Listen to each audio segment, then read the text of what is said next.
ஆர்வமுட தேவனே நீரென் தேவன் தேடுவேன். மகிமை வாஞ்சிக்கிறேன், மகிமை வாஞ்சிக்கிறேன், உம் வல்லமை காண்கின்றேன். மகிமை வாஞ்சிக்கிறேன், உம் வல்லமை காண்கின்றேன், உம் வல்லமை காண்கின்றேன். ஆனந்த களிப்புள்ள உதடுகளால் போற்றி புகழ்கின்றேன். ராஜா ஆனந்த களிப்புள்ள உதடுகளால் போற்றி புகழ்கின்றேன். அறுசுவை உணவு உண்பது போல் திருப்தி அடைகின்றேன். அறுசுவை உணவு திருப்தி அடைகின்றேன். தினமும் துதிக்கின்றேன். நீர்தானே என் துணையானே, உம் நிழலில் களி கூறுவேன். நீர்தானே என் துணையானே, உம் நிழலில் களி கூறுவேன். உறுதியாய் பற்றிக் கொண்டே உம் வலக்கரம் தாங்குதையா. சொல்லுங்க, உறுதியாய் பற்றிக் கொண்டே உம் வலக்கரம் தாங்குதையா. உம் வலக்கரம் தாங்குதையா. ஆனந்த களிப்புள்ள உதடுகளா போற்றி புகழ்கின்றேன். ஆனந்த களிப்புள்ள உதடுகளா போற்றி புகழ்கின்றேன். ஹல்லேலூயா, ஹல்லேலூயா, ஹல்லேலூயா. எல்லாரும் சேர்ந்து ஹல்லேலூயா, ஹல்லேலூயா, ஹல்லேலூயா, ஹல்லேலூயா, ஹல்லேலூயா.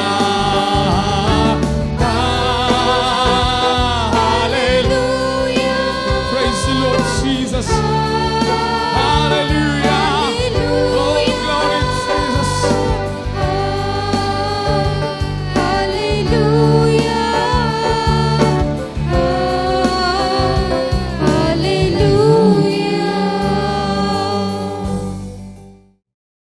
பிறந்த நாள் முதலாய் தூக்கி எறியப்பட்டேன்.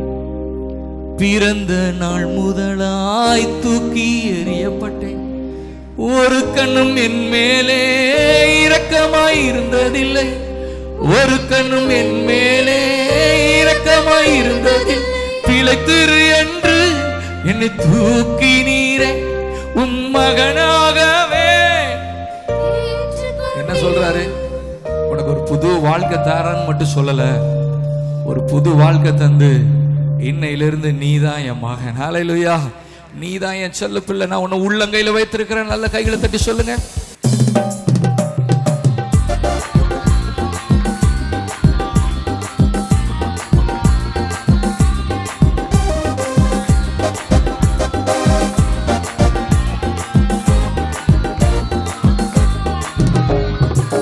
பிறந்த நாள் முதலாய் தூக்கி எறியப்பட்டேன். ஒரு கண்ணும் என் மேலே இரக்கமாய் இருந்ததில்லை. ஒரு கண்ணும் என் மேலே இரக்கமாய் இருந்ததில்லை. பிழைத்திரு என்று என்னை தூக்கி நீரே உன் மகனாகவே என்னை மாற்றி நீரே. சொல்லுங்க, பிழைத்திரு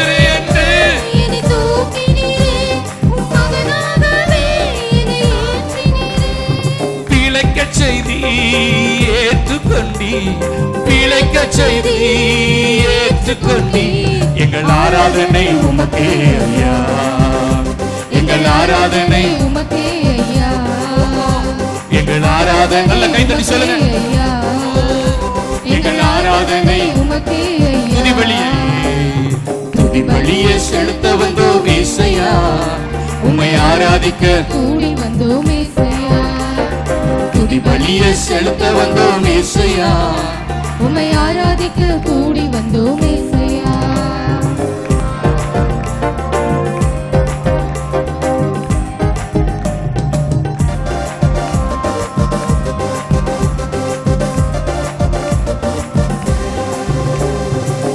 உமது இரக்கத்துக்கு முடிவே இல்லையப்பா, உமது இரக்கத்துக்கு முடிவே இல்லையப்பா, உமது அன்பிற்கு அளவே இல்லையப்பா, உமது அன்பிற்கு அளவே இல்லை. உமது காருண்யம் என்னை பெரியவனாய் உயரத்திலே நிறுத்தியதே, உமது காருண்யம் என்னை பெரியவனாய் உயரத்திலே நிறுத்தியதை, உயரத்திலே நிறுத்தியதே, உயரத்திலே நிறுத்தியதே. எங்கள் ஆராதனை உமக்கே ஐயா, எங்கள் ஆராதனை உமக்கே ஐயா, எங்கள் ஆராதனை. நல்ல கைத்தட்டி சொல்லுங்க. இந்த கால வேளையில உங்க காருண்யம் என்ன உயர்த்த போகிறது. உமக்கே ஐயா, உமது அன்பிற்கு உமது இரக்கத்திற்கு முடிவே இல்லையப்பா, உமது இரக்கத்திற்கு முடிவே இல்லையப்பா, உமது அன்பிற்கு அளவே இல்லையப்பா, உமது அன்பிற்கு அளவே இல்லையப்பா, உமது காருண்யம் என்னை பெரியவனாய் உயரத்திலே நிறுத்தியதே, உமது காருண்யம் என்னை பெரியவனாய் உயரத்திலே நிறுத்தியதே, உயரத்திலே நிறுத்தியதே, உயரத்திலே நிறுத்தியதே. எங்கள் ஆராதனை. உமக்கே ஐயா, எத்தனை பேர் சொல்றீங்க எங்கள் அவர் காருண்யம் தான் என்ன உயர்த்தியது. எங்கள் ஆராதனை, உமக்கே ஐயா, எங்கள் ஆராதனை உமக்கே ஐயா. துதி பலியை செலுத்த வந்தோம் ஏசையா, உம்மை ஆராதிக்க கூடி வந்தோம் ஏசையா, துதி பலியை செலுத்த வந்தோம் ஏசையா, உம்மை ஆராதிக்க கூடி வந்தோம் ஏசையா. நீ உயர்ந்தவர், நீ வல்லவர், நீ உயர்ந்தவர், நீ வல்லவர். இந்த உலகை ஆளும் தெய்வம் நீரே, இந்த உலகை ஆளும் தெய்வம் நீரே, இந்த உலகை ஆளும், இந்த உலகை ஆளும் தெய்வம் நீரே. நல்ல கையை தட்டி சொல்லுங்க. சர்வ வல்லமையுள்ள தேவன், பூமியின் உருண்டை மேல விட்டிருக்கிறவர், அவர் சொல்ல ஆகும், அவர் கட்டளை நிற்கும். அப்படியே எல்லாரும் எழுந்துருங்க. உமது இரக்கத்திற்கு முடிவே இல்லையப்பா. எத்தனை பேர் சொல்றீங்க அவருடைய இரக்கத்திற்கு முடிவே கிடையாது? ஹல்லேலூயா. ஒருவேளை மனிதர்களை நாம் வேணா தூரமா போயிருக்கலாம், ஆனா அவர் நம்ம கூட எப்போது இருக்கிறார். ஹல்லேலூயா. அவர் இரக்கத்தினாலதான் இன்றைய பூமியில இருக்கிறோம். எத்தனை பேர் சொல்றீங்க? ஏன்னா எவ்வளோ மீறுதல்கள், எவ்வளோ அக்கிரமங்கள், எவ்வளோ பாவங்கள், ஆனாலும் அந்த இரக்கம் இன்றைய வரைக்கும் நம்ம கூட இருக்கிறது. ஹல்லேலூயா. அப்ப என்னோட சேர்ந்து சொல்வீங்களா?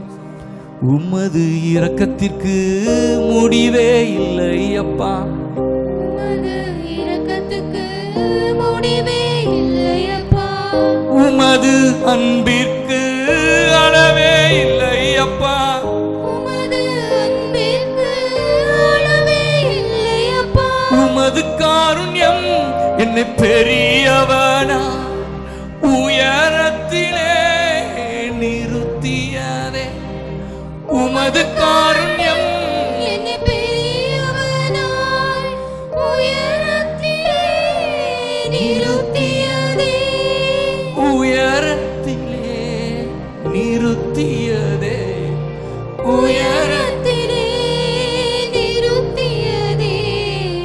ஆராதனை உமக்கே ஐயா, எங்கள் ஆராதனை உமக்கே ஐயா.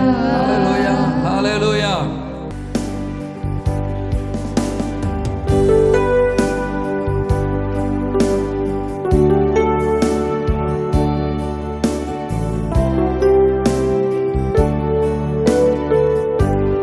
யெகோவாயிரே, அவர் எல்லாம் பார்த்து கொள்வார். என் தேவையெல்லாம் அவர் சந்திக்க போகிறார். நீங்க எந்த சூழ்நிலையில் வந்திருந்தாலும் சரி, எப்பேற்பட்ட நிலைமையில வந்தாலும் இந்த கால வேளையில என் ஆண்டவர் உங்களை சூழ்நிலையை மாற்ற அவர் போதுமுள்ளவராய் இருக்கிறார்.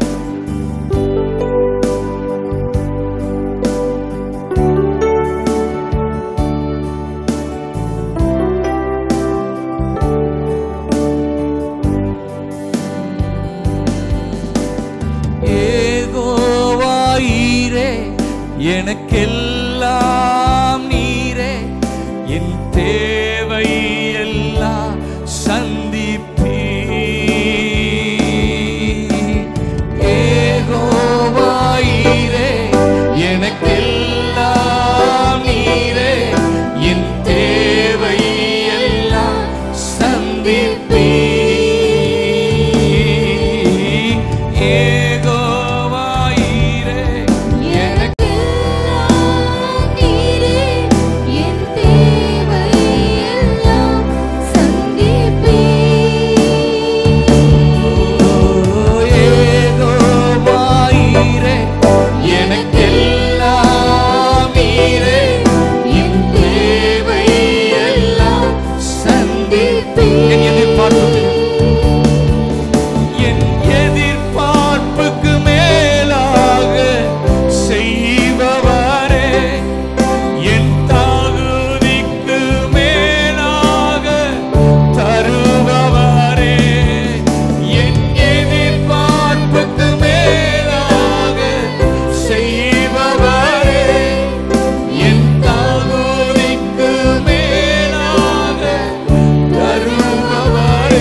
அதிசயமாய் ஒவ்வொரு நாளும் நடத்தினீரே, அனுதினமும் அற்புதமாக போஷித்தீரே. அதிசயமாய் ஒவ்வொரு நாளும் நடத்தினீரே. யெகோவாயிரே, எனக்கெல்லாம் நீரே, என் தேவை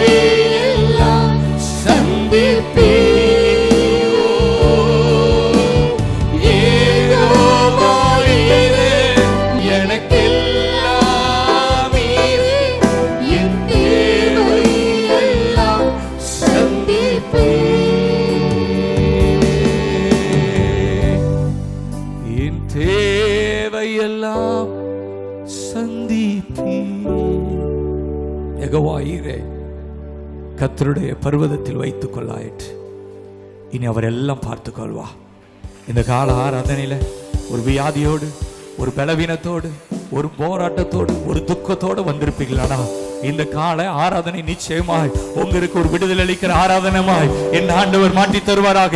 ஒரு நிமிஷம் நல்ல கையை தட்டி ஆவியில் நிறைந்து, இயேசுவே என் வாழ்க்கையை மாற்றி தருவீராக, எனக்கு ஒரு அற்புதம் செய்வீராக, எனக்கு ஒரு விடுதலையை தருவீராக, என் துக்கம் சந்தோஷமாய் இந்த கால வேளையிலே மாறி போவதாக. கர்த்தர் உங்க வாழ்க்கையில பெரிய காரியங்களை செய்ய போகிறார். நீங்க நினைப்பதற்கும் எண்ணிக்கொள்வதற்கும் உங்க எதிர்பார்ப்புக்கும் மேல கர்த்தர் ஒரு பெரிய காரியத்தை செய்வா. எதெல்லாம் முடிந்ததுன்னு நினைக்கிறீங்களோ அந்த காரியத்துல இந்த கால வேளையில கர்த்தர் ஒரு புதிய துவக்கத்தை கொடுக்கிறார். ஒரு தேவ தூதனை கர்த்தர் உங்களுக்காக அனுப்புகிறார். கர்த்தர் உங்களுக்காக யுத்தம் பண்ண போகிறார். நீங்கள் சும்மா இருப்பீர்கள். அவர்கள் கண்களுக்கு முன்பாக நான் உன்னை மேன்மைப்படுத்துவேன். இந்த கால வேளையில மேன்மைப்படுத்துகிற என் ஆண்டவரே, உன்னை திரளாய் பெருக பண்ணுவேன். ஆபிரகாமை பார்த்து சொன்ன ஆண்டவர் இந்த கால வேளையில உங்களுக்கு ஒரு பெருக்கத்தின் மாதமா, பெருக்கத்தின் நாளாய் இந்த காலை ஓய் நாள் ஆராதனை வைப்பாராக. நீ ஆசீர்வாதமாய் இருப்பா. நிச்சயமாகவே நான் உன்னை ஆசீர்வதிப்பேன், உன்னை திரளாய் பெருக பண்ணுவேன். யெகோவா ஈரே, அவர் எல்லாம் பார்த்து கொள்வா, அவர் எல்லாம் பார்த்து கொள்வா. இயேசு எல்லாம் பார்த்து கொள்வா. உங்க கண்ணீரை, உங்க கவலையை, உங்க வியாதியை, உங்க பலவீனத்தை, உங்க கடன் பிரச்சனையை யெகோவா ஈரே அவர் மாற்றி தருவா, அவர் மாற்றி போடுவா. உங்க எதிர்பார்ப்புக்கு மேலாக உங்களுக்கு നന്മകളെ செய்வா. ഇന്ന് നമ്മുടെ നടുവിൽ നമ്മുടെ യേശു വന്നിട്ടുണ്ട്. ഇന്ന് നമ്മുടെ മധ്യയിലെ നമ്മുടെ യേശു വന്നിരിക്കുകയാർ. Hallelujah, hallelujah. ഈ യോഗത്തിന്റെ പ്രത്യേകത യേശു ഇവിടെ ഉണ്ട് എന്നുള്ളതാണ്. இந்த சிறப்பு கூட்டத்தினுடைய விசேஷமே இயேசு இங்கே இருக்கிறார் என்பதுதான் அர்த்தம். Hallelujah, hallelujah. അതാണ് ഏറ്റവും വലിയ പ്രത്യേകത. அதுதான் மிக சிறந்தமான விசேஷமாக இருக்கிறது. ഇന്ന് ഈ യോഗത്തിനായി ക്ഷണിച്ച ദൈവദാസന്മാരുടെ നന്ദിയെ ഈ സമയം ഞാൻ അറിയിക്കുന്നു. என்னை இந்த கூட்டத்திற்கு அழைத்த தெய்வ ஒளிரோடு இருக்கிற நன்றி நான் தெரிவித்துக் கொள்கிறேன். നല്ല ട്രാൻസ്ലേറ്റർ പാസ്റ്റർ നമ്മുടെ നടുവിലുണ്ട്. நல்ல மொழிபெயர்ப்பாளர் பாஸ்டர் மத்தியில் இருக்கிறார். ദൈവം നിങ്ങളെ ധാരാളമായി അനുഗ്രഹിക്കട്ടെ. கர்த்தர் உங்களை அதிகமாக ஆசீர்வதிப்பாராக. വളരെ വേഗത്തിൽ ഞാൻ ദൈവത്തിന്റെ വചനത്തിലേക്ക് പ്രവേശിക്കാനായിട്ട് ഞാൻ ആഗ്രഹിക്കുന്നു. சீக்கிரமாய் தேவனுடைய வசனத்துக்குள் பிரவேசிக்க விரும்புகிறேன். എന്റെ പേര് നിങ്ങൾ കേട്ടതുപോലെ എബി തോമസ് എന്നാണ്. என்னுடைய பெயர் நீங்கள் கேட்டதை போல எபி தாமஸ் என்பதாகும். കേരളയുടെ ക്യാപിറ്റൽ സിറ്റി ട്രിവാൻഡ്രത്ത് ഞാൻ കർത്താവിന്റെ വേല ചെയ്യുന്നു. கேரளாவின் தலைநகரமாக இருக்கிற திருவனந்தபுர பட்டணத்திலே தேவனுடைய ஊழியத்தை செய்கிறேன். Holy land revival city AG church എന്ന പേരിൽ ഒരു അസംബ്ലീസ് ഓഫ് ഗോഡിന്റെ ഒരു പാസ്റ്ററായിട്ട് ഞാൻ കർത്താവിന്റെ വേല ചെയ്യുന്നു. ஹோலி லேண்ட் ரிவைவல் சர்ச் என்று அழைக்கப்படுகிற ஒரு ஏஜி சபையிலே நான் போதகராக இருக்கிறேன். ഭാര്യ, 2 കുഞ്ഞുങ്ങൾ, எனக்கு ஒரு மனைவி, 2 பிள்ளைகள் இருக்கிறார்கள். ഞങ്ങൾ കുടുംബമായി കർത്താവിന്റെ വേലയുടെ മുഖത്ത് ആയിരിക്കുന്നു. நாங்கள் குடும்பமாய் தேவனுடைய ஊழியத்தை செய்து வருகிறோம். തുടർന്നുള്ള സമയങ്ങളിൽ നമുക്ക് അധികം പരിചയപ്പെടാൻ ദൈവമായ കർത്താവ് നമ്മെ സഹായിക്കുകയും അനുഗ്രഹിക്കുകയും ചെയ്യട്ടെ. வருகிற நேரங்களிலே நாம் இன்னும் ஒருவருக்கொருவர் அறிந்து கொள்ள தேவனாகிய கர்த்தர் நமக்கு உதவி செய்வாராக. ഒരു വാക്യം നമുക്ക് വായിക്കാം. ஒரு வசனத்தை நாம் வாசிப்போம். ലൂക്കോസ് വിശേഷം லூக்கா எழுதின சுவிசேஷம் 23-ാം അധ്യായം 23வது அதிகாரம் അതിന്റെ 26-ാം വാക്യം. அதில் 26வது வசனத்தை வாசிப்போம். அவர்கள் இயேசுவை கொண்டு போகிற போது நாட்டிலிருந்து வருகிற சிரேனே ஊரானாகிய சீமோன் என்கிற ஒருவனை பிடித்து சிலுவையை அவன் பின்னே சுமந்து கொண்டு வரும்படி அதை அவன் மேல் வைத்தார்கள். Hallelujah, hallelujah, hallelujah, hallelujah.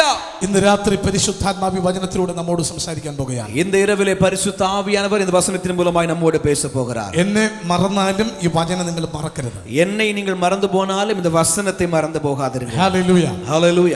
വളരെ അനുഗ്രഹിക്കപ്പെട്ട ഒരു വാക്യം, மிகுந்த ஆசீர்வதிக்கப்பட்டதான ஒரு வசனம். യേശുവിനെ കണ്ട ഒരു മനുഷ്യന്റെ ജീവിതം, இயேசுவை பார்த்த ஒரு மனிதனுடைய வாழ்க்கை അനുഗ്രഹിക്കപ്പെട്ടു, ஆசீர்வதிக்கப்படும். ആമേൻ, ஆமென். യേശുവിനെ കണ്ട ആരും നശിച്ചു പോകുകയില്ല. இயேசுவை பார்த்த யாரும் அழிந்து போவதில்லை. യേശുവിനെ കണ്ടവൻ ആശീർവദിക്കപ്പെടും. இயேசுவை பார்க்கிறவர்கள் ஆசீர்வதிக்கப்படுவார்கள். ഇന്ന് രാത്രി അത് നമ്മിൽ ദൈവം വെളിപ്പെടുത്തുന്നതിനായി സ്തോത്രം ചെയ്യുന്നു. இந்த இரவிலே கர்த்தர் அதை நமக்குள் வெளிப்படுத்த போகிற கிருபைக்காக கர்த்தரை துதிக்கிறேன். ഹല്ലേലൂയ, ஹல்லேலூய. വചനം നമ്മിൽ നിറവേറണം. வசனம் நமக்குள்ளாக நிறைவேற வேண்டும். വചനം നമ്മിൽ നിറവേറണം. வசனம் நமக்குள் நிறைவேற வேண்டும். ഇന്ന് രാത്രി നമ്മുടെ നടുവിൽ വചനം നിറവേറാൻ പോകുകയാണ്. இந்த இரவிலே நம்முடைய மத்தியிலே வசனம் நிறைவேற போகிறது. ഹല്ലേലൂയ, ஹல்லேலூய. വചനത്തിന്റെ ശക്തി നമ്മുടെ നടുവിൽ വെളിപ്പെടാൻ പോകുന്നു. வசனத்தின் வல்லமை நம்ம மத்தியிலே வெளிப்பட போகிறது. യേശു സൗഖ്യമാക്കുന്നവനാണ്. இயேசு சுகமாக்குகிறவர். അതെങ്ങനെ വെളിപ്പെടുന്നു? அது எப்படி അത് வெளிப்படுகிறது? രോഗിയായവന്റെ മേൽ അത് വെളിപ്പെടുന്നു. அது வியாதியஸ்தன் மீது வெளிப்படுகிறது. ഇതിനകത്ത് രോഗിയുണ്ടെങ്കിൽ இதன் மத்தியிலே வியாதியஸ்தர் இருப்பீர்களானால் യേശു സൗഖ്യമാക്കുന്നവൻ എന്നവനിലൂടെ വെളിപ്പെടും. இயேசு இங்கே சுகமாக்குகிறவர் என்பதும் கூட இங்கே வெளிப்படும். ഇവിടെ തകർന്നവനുണ്ടെങ്കിൽ இங்கே உடைக்கப்பட்டவர்கள் இருப்பீர்களானால் യേശു പണിയുന്നവൻ എന്ന് വെളിപ്പെടുന്നു. இயேசு கட்டி எழுப்புகிறவர் என்பது காரியம் வெளிப்படும். ഇവിടെ മരിച്ചവനുണ്ടെങ്കിൽ இங்கே மரித்து போனவர்கள் இருப்பார்களானால் യേശു ഉയർപ്പിക്കുന്നവൻ എന്ന് വെളിപ്പെടുന്നു. இயேசு உயிரோடு எழுப்புகிறவர் என்பது இங்கே வெளிப்படும். നീ ആരാണോ, நீ யாரா இருக்கிறாயோ അതിന്റെ മേൽ യേശുവിന്റെ മഹത്വം വെളിപ്പെടാൻ പോകുകയാണ്. அதற்கு மேலாக இயேசுவின் மகிமை வெளிப்பட போகிறது. ഹല്ലേലൂയ, ஹல்லேலூய. ദൈവത്തിന്റെ കരുതലിനായി ഞാൻ ദൈവത്തിന് സ്തോത്രം ചെയ്യുന്നു. தேவனுடைய கிருபைக்காக தேவனை துதிக்கிறேன். ഈ അനുഗ്രഹിക്കപ്പെട്ട വാക്യത്തിലേക്ക് നമുക്ക് പ്രവേശിക്കാം. இந்த ஆசீர்வதிக்கப்பட்ட வசனத்துக்குள் நாம் கடந்து போகலாம். ഇവിടെ വായിക്കുന്നു ഒരു ഷിമിയോൻ എന്ന പദം. இங்கே சீமோன் என்று அழைக்கப்படுகிற ஒரு வார்த்தை கொடுக்கப்பட்டிருக்கிறது. പുതിയ നിയമത്തിൽ புதிய ஏற்பாட்டிலே ഇതേ പേര് 8 8 പേർക്ക് ഉള്ളതായി കാണാൻ പറ്റും. இதே பேர் ஏறக்குறைய 8 பேருக்கு இந்த பெயர்கள் இருக்கிறது. എത്ര പേർക്കുണ്ട്? எத்தனை பேருக்கு இருக்குது? ഓക്കേ. സ്തോത്രം. ഇദ്ദേഹമല്ലാതെ ഒരു ശീമോനെ പറയാമോ? இந்த சீமோன் இல்லாம இன்னொரு சீமோன் யாரா சொல்ல முடியுமா?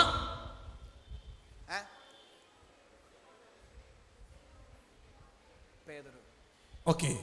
ശ്രദ്ധിക്കുക, ബൈബിളിൽ സ്തോത്രം 8 പേരെ നമുക്ക് കാണാം. ന്യൂ ടെസ്റ്റ്മെന്റിൽ, പുതിയ നിയമത്തിൽ മാത്രം. புதிய ஏற்பாட்டில் மாத்திரம் ஏறக்குறைய இந்த பெயரில் உள்ள நபர்களை 8 பேரை பார்க்க முடியும். ആളെ മനസ്സിലായില്ലെങ്കിൽ, വ്യക്തിയെ മനസ്സിലാക്കുന്നില്ലെങ്കിൽ നമ്മുടെ ആശയങ്ങൾ കുഴഞ്ഞു പോകും. இந்த நபர் யார் என்று புரிந்து கொள்ளாமல் போவோமானால் அதனுடைய சொல்ல வருகிற அர்த்தம் என்னது என்பது நமக்கு புரியாமலே போயிடும். യേശു കർത്താവിന്റെ ശുശ്രൂഷയിൽ കർത്താവ് വിളിച്ചു വേർതിരിക്കപ്പെട്ട ശിഷ്യന്മാരിൽ ആദ്യത്തെ മനുഷ്യന്റെ പേരും ഇതേ പേരുള്ള ഒരുവനാണ്. இயேசு கிறிஸ்து தன்னுடைய ஊழியத்திலே தனக்கென்று சீஷர்களை வேறு பிரித்து அழைத்து அதனை முதலாவதாக ஒரு சீஷனை தெரிந்து கொண்ட அந்த முதல் பெயரும் இதே பெயருடைய சீமோன் என்பதுதான். ആമേൻ. ஆமென். ബൈബിൾ നമ്മൾ വായിക്കുമ്പോൾ வேதத்தை நாம் வாசிக்கும்போது ഒരേ പേരുള്ള ഒത്തിരി പേരെ നമുക്ക് കാണാം. ஒரே பெயருடைய அநேகரை நாம் பார்க்க முடியும். ഷീമോൻ എന്ന പേര് ഒന്നിലധികം ഉള്ളതുപോലെ തന്നെ சீமோன் என்கிற பெயர் ஒன்றுக்கும் அதிகமாக இருக்கிறதை போலவே യാക്കോബ് എന്ന പേര് അധികം കാണാം. யாக்கோபு என்கிற பெயரையும் அதிகமாய் பார்க்க முடியும். ഏകദേശം 4 പേരെ നമുക്ക് കാണാൻ കഴിയും. ஏறக்குறைய 4 நபர்களை எப்படி பார்க்க முடியும்? യൂദാ എന്ന പേര് വേദപുസ്തകത്തിൽ 3 പേർക്ക് നമുക്ക് കാണാം. പുതിയ നിയമത്തിൽ മാത്രം. புதிய ஏற்பாட்டில் மாத்திரம் யூதா என்கிற பெயரை 3 பேருக்கு இருப்பதை பார்க்க முடியும். മറിയ എന്ന പേര് 6 പേർക്കുണ്ട്. மரியாள் என்கிற பெயர் 6 பேருக்கு இருக்கிறது. സ്തോത്രം. ഒരിക്കൽ യൂദായെ കുറിച്ച് ഒരു ദൈവദാസൻ പ്രസംഗിക്കുമ്പോൾ ஒரு முறை யூதாவை குறித்து தேவனுடைய ஊழியர் பிரசங்கிக்கும் போது ഒരു അമ്മ, ഒരു മാതാവ് വിളിച്ചു പറയുകയാണ്, ஒரு தாய் அங்க இருந்து சொல்றாங்க, യൂദ തള്ളി പറഞ്ഞെങ്കിൽ എന്താ, ഒരു ലേഖനം എഴുതി വെച്ചിട്ടല്ലേ പോയത്? யூதா ஆண்டவரை வெறுத்தான்னு அவர் ஒரு நிருபத்தை எழுதிட்டு தானே போனாரு அப்படினாங்க. അവർ ചിന്തിച്ചത് ലേഖനം എഴുതിയതും തള്ളി പറഞ്ഞതും ഒരാളാണെന്ന് ചിന്തിച്ചു. அங்கே யூதா, அதாவது யூதாசை பத்தி தான் சொல்லப்பட்டிருக்கிறது. யூதா என்பவர் காட்டி கொடுத்தவனும் நிருபத்தை எழுதினவனுக்கு ஒரே பேர் தான் கொடுக்கப்பட்டிருக்கிறது. ഒരിക്കൽ ഇതുപോലൊരു കൂട്ടായ്മയിൽ കാത്തലിക് ചർച്ചിൽ ആരാധനയ്ക്ക് പോകുന്ന ഒരാൾ ആരാധനയ്ക്ക് വന്നു. ஒருவேளை இதே போல கத்தோலிக்க சபையிலே ஆராதனைக்கு போகிற ஒரு நபர் ஆராதனைக்கு வந்தார். അവർ ഇവിടുത്തെ ആരാധനകൾ കണ്ടു. அவர் இந்த ஆராதனையை பார்த்தார், വചനം മനസ്സിലാക്കി, வசனத்தை புரிந்து கொண்டார். തിരിച്ച് അങ്ങോട്ടേക്ക് പോകാതെ திருப்பி அங்கு போகாமல் അവർ ദൈവത്തെ ആരാധിക്കാൻ തുടങ്ങി. அவர் மறுபடியும் ஆண்டவரை ஆராதிக்க ஆரம்பிச்சார். അവിടെ മുൻപത്തെ ചർച്ചിലെ അച്ഛൻ, പുരോഹിതൻ അദ്ദേഹത്തെ അന്വേഷിച്ചു വന്നു. அங்கே இருக்கிறதான சர்ச்சில் இருக்கிற அந்த ஃபாதர் அவர் பார்க்கிறதுக்கு வந்தார். അവരോട് ചോദിച്ചു, அவர்கிட்ட கேட்டாரு, നീ ആരാധനയ്ക്ക് എന്താ വരാത്തത്? நீ ஏன் ஆராதனைக்கு வரல? ഉടനെ അദ്ദേഹം ചോദിച്ചു, அவர் சொன்னா, ദൈവത്തെ അനുസരിക്കണമോ അതോ ഞാൻ അച്ഛനെ അനുസരിക്കണമോ? அவன் கேட்டானா, ஆண்டவருக்கு கீழ்ப்படியணுமா இல்ல ஃபாதர் உங்களுக்கு கீழ்ப்படியணுமா? അദ്ദേഹം പറഞ്ഞു, ദൈവത്തെ അനുസരിച്ചാൽ മതി. அவர் சொல்றார், நீ ஆண்டவருக்கு கீழ்ப்படிஞ்சா போதும். ഇവൻ തിരിച്ച് ആ പുരോഹിതനോട്, இப்ப அவன் திருப்பி அந்த ஃபாதரை பார்த்து, നീ എന്താ ദൈവത്തെ അനുസരിക്കാത്തത്? அப்ப நீங்க ஏன் ஆண்டவருக்கு கீழ்ப்படியலன்னு கேக்குறாரு. അദ്ദേഹം ചോദിച്ചു, ഏത് കാര്യത്തിലാണ് ഞാൻ ദൈവത്തെ അനുസരിക്കാത്തത്? அப்ப அவர் கேக்குறாரு, எந்த காரியத்துலப்பா நான் ஆண்டவருக்கு கீழ்ப்படியல? ഞാൻ നന്നായി ജീവിച്ചു, நான் நல்லா வாழ்ந்தேன், ഒരു പുരോഹിതനായി, ஒரு ஆசாரியனான ഞാൻ ദൈവവേല ചെയ്തുകൊണ്ടിരിക്കുന്നു. ஆண்டவருடைய ஊழியத்தை செஞ்சிட்டு இருக்கிறேன். അദ്ദേഹം ചോദിച്ചു, அப்ப அவன் கேக்குறான், നിങ്ങൾ എന്താ വിവാഹം കഴിക്കാത്തത്, കല്യാണം കഴിക്കാത്തത്? நீங்க ஏன் திருமணம் பண்ணாம கல்யாணம் பண்ணாம ஆண்டவருடைய வார்த்தை கீழ்ப்படியாம இருக்கீங்கன்னு ആ கேட்டான். പുരോഹിതൻ പറഞ്ഞു, அந்த ஆசாரியன் சொன்னாரு, പത്രോസ് കല്യാണം കഴിക്കാത്തത് കൊണ്ടാണ് ഞാൻ കല്യാണം കഴിച്ചത്. பேதுரு திருமணம் முடிக்காதபடியினாலதான் நானும் திருமணம் முடிக்கல. പത്രോസ് കല്യാണം കഴിച്ചിട്ടില്ല, பேதுரு திருமணம் பண்ணல, അതുകൊണ്ട് ഞാനും കല്യാണം കഴിക്കുന്നില്ല. அதனால நானும் கல்யாணம் பண்ணல அப்படினா. എന്നാൽ ഈ സഹോദരൻ, ஆனா சகோதரன் கேட்டாரு, ഇതുപോലെ വചനം പഠിക്കുന്നവനായതുകൊണ്ട് இந்த வசனத்தை தெளிவாய் புரிந்து கொள்கிற சகோதரன் இருந்தபடினால തിരിച്ചു ചോദിച്ചു, அவன் திருப்பி அவரை பார்த்து கேட்டான், പത്രോസിന് മാമിയാരുണ്ട് എന്ന് ബൈബിളിൽ എഴുതിയിട്ടുണ്ട്. வேதத்திலே பேதுருவுடைய மாமி அப்படின்னு கொடுக்கப்பட்டிருக்கிறதேன்னு சொன்னார். അപ്പൊ കല്യാണം കഴിയാതെ മാമിയാരുണ്ടാവില്ല. அப்ப கல்யாணம் முடிக்காம ஒருத்தனுக்கு மாமியார் வர முடியாது. അപ്പോൾ അച്ഛൻ പറഞ്ഞത്, அப்ப அந்த ஃபாதர் சொன்னாரு, தம்பி നീ சொன்னது ഒന്ന് പേതുരു, ഞാൻ சொன்னது രണ്ട് പേതുരു. அவர் சொன்னார், நீ சொன்னது ஒன்னு பேதுரு, நான் சொன்னது ரெண்டு பேதுரு அப்படினாரு. ഒന്ന് പത്രോസ് കല്യാണം കഴിച്ചവൻ, രണ്ട് പത്രോസ് കല്യാണം കഴിക്കാത്തവൻ. ஒன்று பேதுரு கல்யாணம் முடிச்சவன், ரெண்டு பேதுரு கல்யாணம் முடிக்காதவன். അവർ ചിന്തിച്ചത് അങ്ങനെയാണ്. அவங்க நினைச்சது அப்படித்தான். എന്നാൽ ഇന്ന് രാത്രി, ஆனால் இந்த இரவிலே ദൈവ വചനം യഥാർത്ഥമായി നാം പഠിക്കാൻ പോകുകയാണ്. தேவனுடைய வசனத்தை சரியாய் நாம் கற்றுக்கொள்ள போகிறோம். വചനം ഇതിനകത്ത് വെളിപ്പെട്ട് കഴിയുമ്പോൾ, வசனம் இதற்குள்ளாக வெளிப்படும் போது ദൈവത്തിന്റെ പ്രവൃത്തി സഭയ്ക്കകത്ത് വെളിപ്പെടുവാൻ തുടങ്ങും. தேவ கிரியைகள் சபைக்குள் வெளிப்பட போகிறது. ഹല്ലേലൂയ, ஹalleluya. നാമധേയ ക്രൈസ്തവ സഭകൾ വേരുറപ്പിച്ചിരിക്കുന്ന മണ്ണിൽ ദൈവ ശക്തി വെളിപ്പെടുന്ന കാലം 2017 വെളിപ്പെടാൻ പോകുകയാണ്. பெயர் கிறிஸ்தவ சபைகள் மண்ணிலே காலூன்றி உறுதியாய் நிற்கிற இடத்திலே தேவனுக்காக எழுப்புகிற பெரிய சபைகளை கர்த்தர் இந்த ஆண்டிலே 2017 உண்டாக்க போகிறார். പിശാച് ഒതുക്കി വെച്ച ബൗണ്ടറികൾ ദൈവത്തിന്റെ പരിശുദ്ധാത്മാവ് ബ്രേക്ക് ചെയ്യാൻ പോകുകയാണ്. ദൈവത്തിന് സ്തോത്രം ചെയ്യുന്നു. பிசாசு ஒதுக்கி வைத்ததான எல்லைகளை தேவ ஆவியானவர் இந்த நாட்களிலே உடைத்தெறிந்து நமக்கு தரப்போகிறதுக்காக தேவனை துதிக்கிறேன். ஹalleluya. ദൈവ വചന ശക്തി ദേശത്ത് ചലിക്കാൻ പോകുകയാണ്. தேவ வசனத்தின் வல்லமை தேசத்திலே கிரியை செய்ய போகிறது. ബൈബിളിൽ എന്തു പറയുന്നു അത് സഭകൾക്കകത്ത് സംഭവിക്കാൻ പോകുകയാണ്. வேதத்தில் என்ன சொல்லப்பட்டிருக்கிறதோ அது சபைகளில் நடக்க போகிறது. എത്ര പേർ വിശ്വസിക്കുന്നു? எத்தனை பேர் விசுவாசிக்கிறீங்க? നാം കണ്ണാൽ കാണാൻ പോകുകയാണ്. நாம் அதை கண்களால் பார்க்க போகிறோம். നമ്മുടെ കണ്ണുകൊണ്ട് നാം കാണാൻ പോകുകയാണ്. நாம் சொந்த கண்களாலே காண போகிறோம். അടുത്തിരിക്കുന്ന ആളുടെ കൈ കൊടുത്ത് പറഞ്ഞേ, பக்கத்துல கொண்டு கையை கொடுத்து சொல்லுங்க, വചനത്തിൽ നടന്ന അത്ഭുതങ്ങൾ, வசனத்திலே நடந்ததான அற்புதங்கள் ഈ തലമുറയിൽ ഞങ്ങൾ കാണാൻ പോകുകയാണ്. இந்த தலைமுறையில் நாங்கள் பார்க்க ഈ போகிறோம். തലമുറയിൽ നാം കാണാൻ പോകുകയാണ്. இந்த தலைமுறையில் நாம் பார்க்க போகிறோம். ഹല്ലേലൂയ, ஹalleluya, ആമേൻ, ஆமென். ദൈവ മഹത്വം ചലിക്കട്ടെ. தேவனுடைய மகிமை கிரியை செய்யட்டும். ഈ വചനത്തിന്റെ ഉള്ളിലേക്ക് നമുക്ക് പ്രവേശിക്കാം. இந்த வசனத்தின் உள்ளாக நாம் பிரவேசிப்போம். യേശുവിനെ അടിച്ചു തകർത്തു. இயேசுவை அடித்து நொறுக்கினார்கள். ചട്ടവാറുകൾ കൊള്ളാത്തൊരിടം പോലും അവന്റെ ശരീരത്തിലില്ല. வாரினாலே அடிபடாத இடங்கள் உடம்பிலே இல்லை என்று சொல்லுகிற அளவு സകല ഭാഗങ്ങളിൽ ചട്ടവാറുകൾ പതിഞ്ഞു. எல்லா இடங்களிலும் அந்த சவுக்கானது பதிந்தது.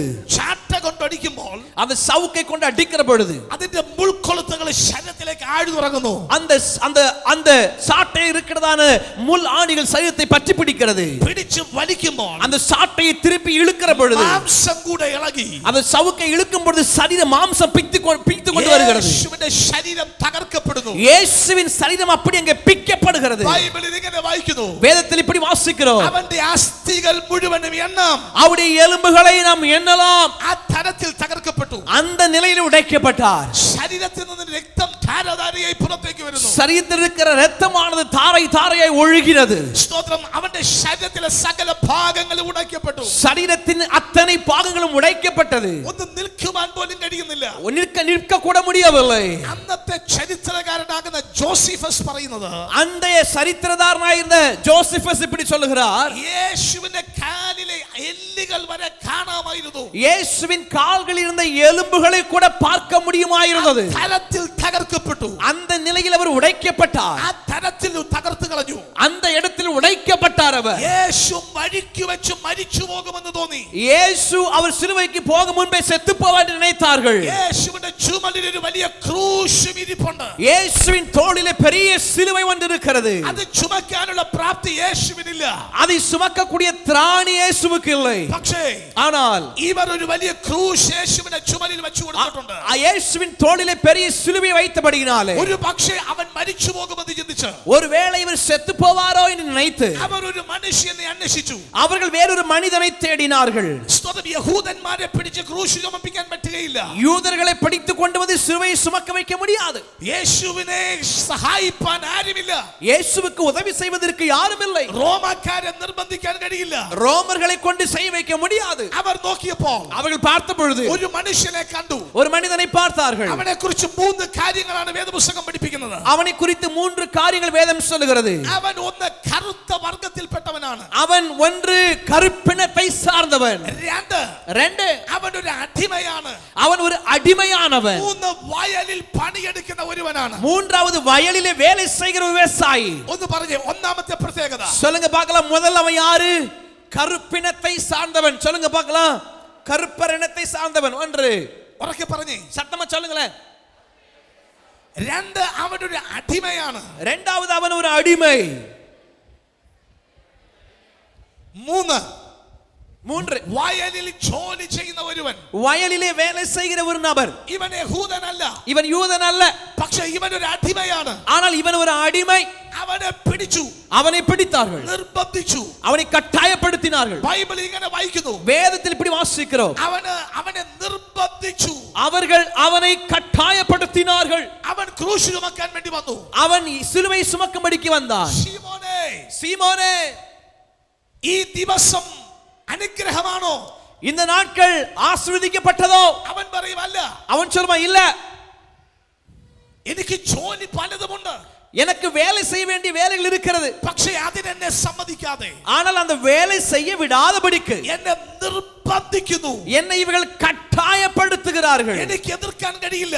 என்னை எதிர்க்க முடியவில்லை. പടയാളികൾ അവരോട് എതിർക്കാൻ പറ്റില്ല. போர் வீரர்களோடு கூட அவனால் எதிர்க்க முடியவில்லை. വളരെയധികം വേദനപ്പെട്ടും പ്രയാസപ്പെട്ടും பல அதிகமாய் வேதனையும் பாடுகள் அவன் பட்டான். പേടിച്ചും കൊണ്ട് பயந்து கொண்டு അവൻ ക്രൂശ് ചുമക്കാൻ തുടങ്ങി. அவன் சிலுவை சுமக்க ஆரம்பித்தான். ക്രൂശും ചുമന്നുകൊണ്ട് അവൻ പോകുകയാണ്. சிலுவை சுமந்து கொண்டு அவன் போகிறான். നിങ്ങൾ ശ്രമിക്കുക, நீங்கள் கவனியுங்கள். മുന്നിൽ നിൽക്കുന്ന യേശു, முன்னால் இருக்கிறதான இயேசு സ്വർഗ്ഗത്തിലെ പുത്രൻ, பரலோகத்தின் குமாரன், പാപം ചെയ്യാത്തവൻ, பாவம் செய்யாதவர், പാപത്തിന്റെ രാജാവായ പിശാച് പോലും, பாவத்தின் ராஜாவாகிய பிசாசுனோடு, ഈ പാപത്തിന്റെ രാജാവായ പിശാച് പോലും, பாவத்தின் அதிபதியாய் இருக்கிற பிசாசு கூட, അവൻ പാപം ചെയ്യാത്തവനെന്ന് പറഞ്ഞവൻ, பாவம் செய்யாதவர் என்று அவர் சொன்னவர், അത്രയ്ക്ക് വിശുദ്ധനായ യേശു മുന്നിൽ നിൽക്കുന്നു. அத்தனை பரிசுத்தமான இயேசு முன்னே நிற்கிறார். പുറകിൽ നിൽക്കുന്ന ശീമോനോ, பின்னாடி இருக்கிற சீமோனோ പാപം മാത്രം ചെയ്യാൻ അറിയാവുന്ന, பாவம் மாத்திரம் செய்வதற்கு தெரிந்த, മനുഷ്യ കുലത്തിന്റെ പ്രതിനിധി, மனுஷ குணத்தை வெளிப்படுத்துகிற பிரதிநிதியாய் ഇവരെ രണ്ടുപേരെയും കൂട്ടിച്ചേർത്തത്, இவர்கள் ரெண்டு பேரையும் ஒன்றிணைத்தது മധ്യഭാഗത്തുള്ള ക്രൂശാണ്. மத்தி நடுவே இருக்கிறதான சிலுவையே. ഹല്ലേലൂയ. ஹalleluya. ദൈവത്തിനും മനുഷ്യനും തമ്മിൽ ബന്ധം വന്നത് ക്രൂശ് മുഖാന്തരം മാത്രമാണ്. தேவனுக்கு மனிதனுக்கும் இடையே உறவு உண்டானது அவருடைய சிலுவையினால் மாத்திரமே. ഹല്ലേലൂയ. ஹalleluya. ഇന്ന് നാം അനുഭവിക്കുന്ന എല്ലാ വിടുതലിന്റെയും പുറകിൽ ആ ക്രൂശാകയാൽ ഞാൻ ദൈവത്തിന് സ്തോത്രം ചെയ്യുകയാണ്. இன்றைக்கு நாம் அனுபவிக்கிற அத்தனை விடுதலைகளுக்கு பின்னாலே அந்த சிலுவைதான் நமக்கு இருக்கிறது. ആമേൻ. ஆமென். ക്രൂശ് ചുമന്നുകൊണ്ട് യേശു മുന്നിലേക്ക് പോയി. சிலுவையை சுமந்து கொண்டு இயேசு முன்னேறி போனார். വീഴുവാൻ തുടങ്ങുമ്പോൾ விழத் தொடங்குகிற போது ശീമോൻ യേശുവിനെ പിടിച്ചു നിർത്തുകയാണ്. சீமோன் இயேசுவை பிடித்து தாங்குகிறான். പലതവണയായി பல முறைகள் ഒരു പൂർണ്ണ വളർച്ചയെത്തിയ ഒരു പുരുഷന്റെ ശരീരത്തിൽ ஒரு முழு வளர்ச்சி அடைந்த ஒரு நபருடைய சரீரத்திலே 5.3 ലിറ്റർ ബ്ലഡ് ഉണ്ട്. 5.3 லிட்டர் ரத்தம் காணப்படும். ആ രക്തം அந்த ரத்தம் പുറത്തേക്ക് വന്നുകൊണ്ടിരിക്കുന്നു. வெளியே வந்து கொண்டிருக்கிறது. പിടിച്ചു നിർത്തുവാൻ ശ്രമിക്കുമ്പോൾ பிடித்து நிறுத்துவதற்கு முயற்சிக்கும் போது യേശുവിന്റെ ശരീരത്തിൽ നിന്ന് ശീമോന്റെ ശരീരത്തിലേക്ക് ആ രക്തം പറ്റുകയാണ്. இயேசுவின் சரீரத்தில் இந்த ரத்தமானது சீமோன் சரீரத்திலே வந்து விழுகிறது. ശീമോന്റെ വസ്ത്രം, சீமோனுடைய ஆடை, അവന്റെ ശരീരം, அவருடைய சரீரம் എല്ലാം രക്തത്താൽ നിറഞ്ഞു നിൽക്കുന്നു. இப்பொழுது எல்லாம் ரத்தத்தினால் நிறைந்திருக்கிறது. ശീമോൻ അറിയില്ല சீமோனுக்கு தெரியாது ഈ രക്തത്തിന്റെ മഹത്വം എന്താണ്. இந்த ரத்தத்தினுடைய மகிமை என்னதென்பது தெரியாது. രാത്രി ഞാൻ പറയട്ടെ, இந்த இரவில் நான் சொல்லட்டுமா, നിന്റെ മേൽ വന്ന യേശുവിന്റെ രക്തത്തിന്റെ മഹത്വം എന്തെന്ന് ഇന്ന് രാത്രി നാം തിരിച്ചറിയാൻ പോകുകയാണ്. உங்கள் மீது வந்திருக்கிற இயேசுவின் ரத்தத்தின் மகிமை என்னதென்பதை சரியாய் விளங்கிக் கொள்ள போகிறோம். ഇന്ന് രാത്രി നാം തിരിച്ചറിയാൻ പോകുകയാണ്. இந்த இரவில் நாம் சரியாய் புரிந்து கொள்ள போகிறோம். യേശുവിന്റെ രക്തം അവന്റെ മേൽ വീണു. இயேசுவின் ரத்தம் அவன் மீது விழுந்தது. വിശുദ്ധ ബൈബിൾ വായിക്കുമ്പോൾ பரிசுத்த வேதாகமம் வாசிக்கும் போது കാൽവരി ക്രൂശോളം കൊണ്ടുപോയി கல்வாரி மலை மேலே கொண்டு சென்று ക്രൂശിക്കുവാൻ ഏൽപ്പിച്ചു. சிலுவையில் அறையும்படிக்கு ஒப்பு கொடுத்தார்கள். ക്രൂശിന്റെ ചുവട്ടിൽ നിൽക്കുന്ന വ്യക്തികളെ കുറിച്ച് ബൈബിൾ പറയുമ്പോൾ சிலுவையின் அடியில் நின்று கொண்டிருந்த சுற்றிலிருந்த ஜனங்களை குறித்து வேதம் சொல்லும்போது ശീമോനെ കുറിച്ചൊന്നും പറയുന്നില്ല. அங்கே சீமோனை குறித்து ஒன்றும் சொல்லவில்லை. കാരണം അവൻ ഓടി അവന്റെ ഭവനത്തിലേക്ക് പോയി.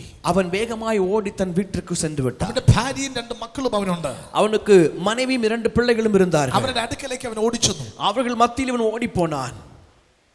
ശ്രദ്ധിക്കുക, கவனிங்க, ശീമോന്റെ ശരീരം മുഴുവൻ രക്തത്താൽ നിറഞ്ഞു നിൽക്കുക. சீமோனின் சரீரமெல்லாம் ரத்தத்தினால் நிறைந்திருக்கிறது. നിങ്ങളുടെ ഭർത്താവാണ്, உங்களுடைய கணவர் யாரோ, അങ്ങനെ നിങ്ങളുടെ വീട്ടിലേക്ക് വന്നാൽ உங்கள் கணவர் ஒருவேளை அப்படிப்பட்ட சூழ்நிலை வீட்டுக்கு வந்தாங்கன்னா എങ്ങനെയായിരിക്കും?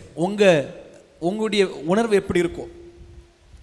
ஃபுல்லா ரத்தம் நிறைஞ்சு உங்க வீட்டுக்கு வந்தா நீங்க எப்படி பாப்பீங்க? വെരി ഗുഡ് എന്ന് പറഞ്ഞ് വിളിച്ചു കയറ്റുമോ? வெரி குட் அப்படின்னு சொல்லி வீட்டுக்குள்ள கூப்பிடுவீங்களா அவரை? ടെൻഷൻ ആവും.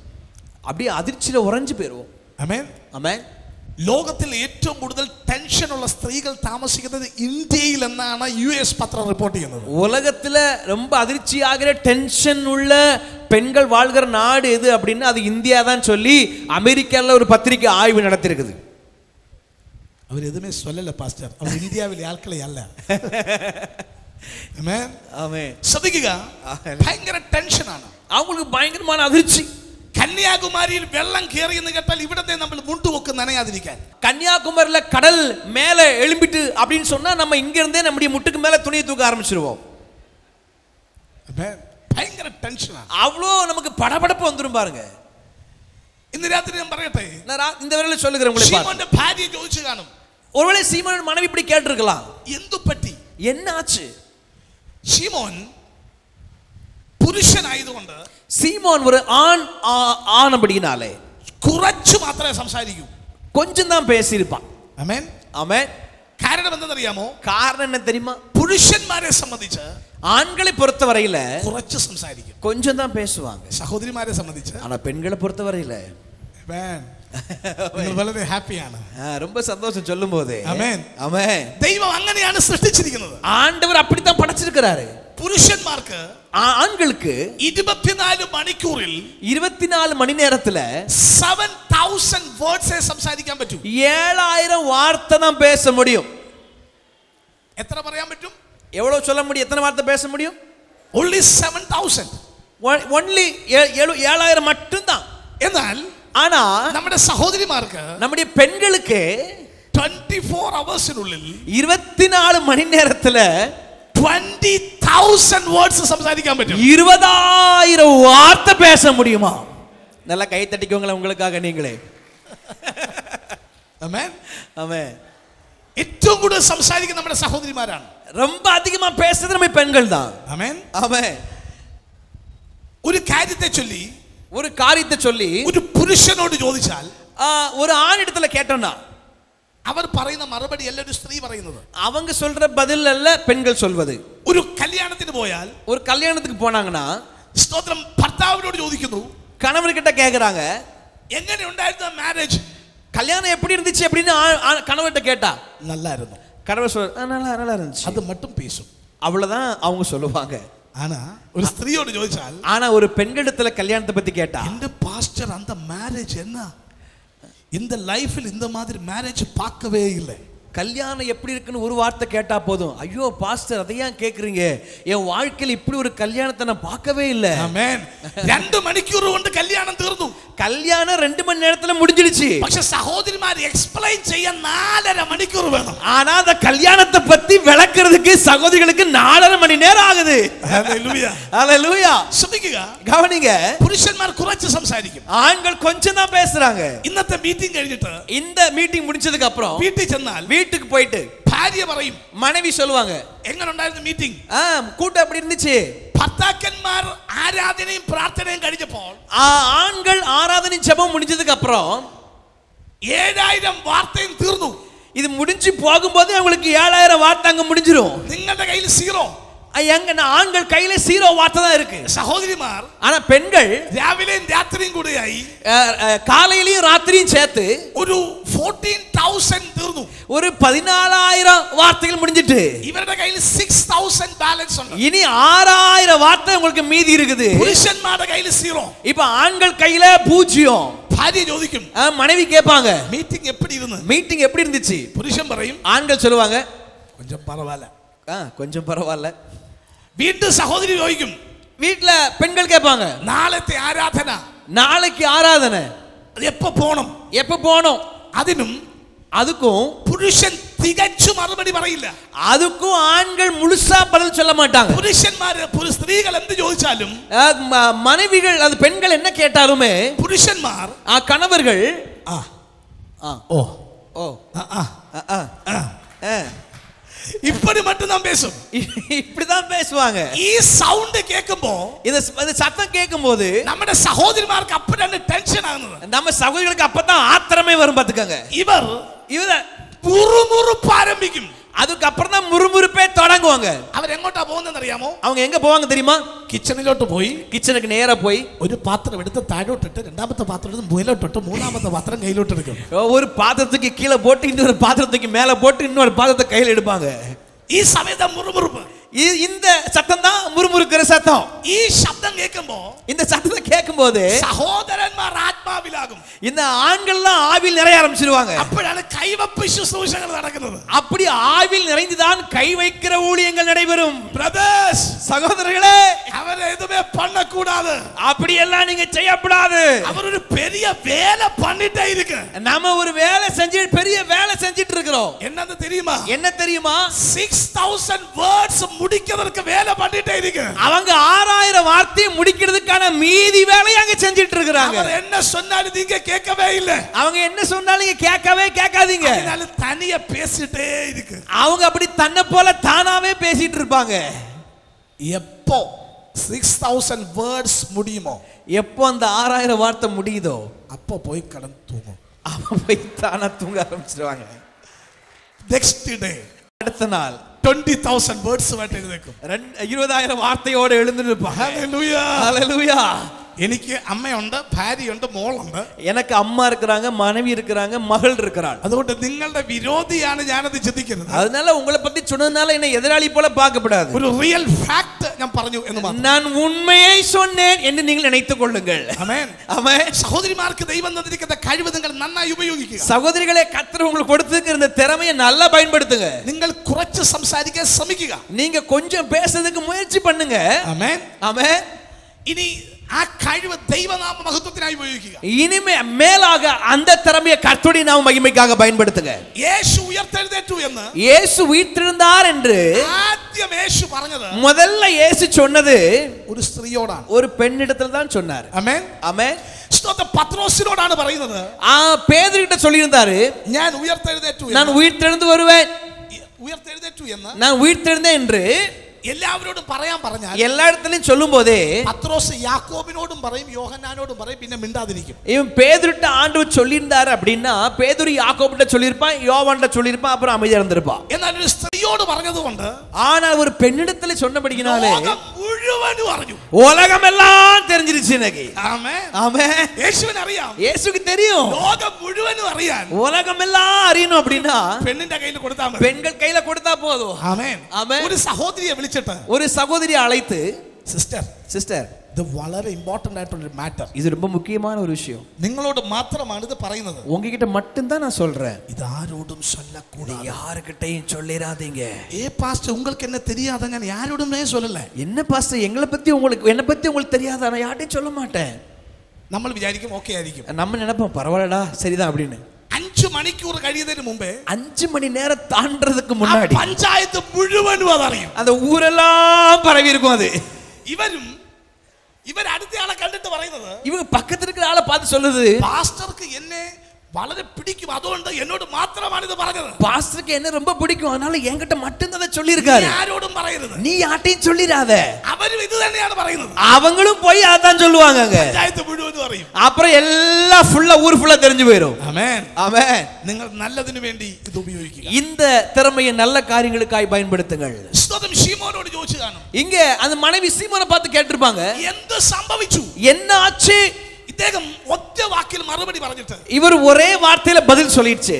കുളിച്ച് വസ്ത്രം മാറി, குளித்து ஆடைகளை மாற்றி விட்டு സ്തോത്രം, കഴിക്കാനായി വന്നിരുന്നു.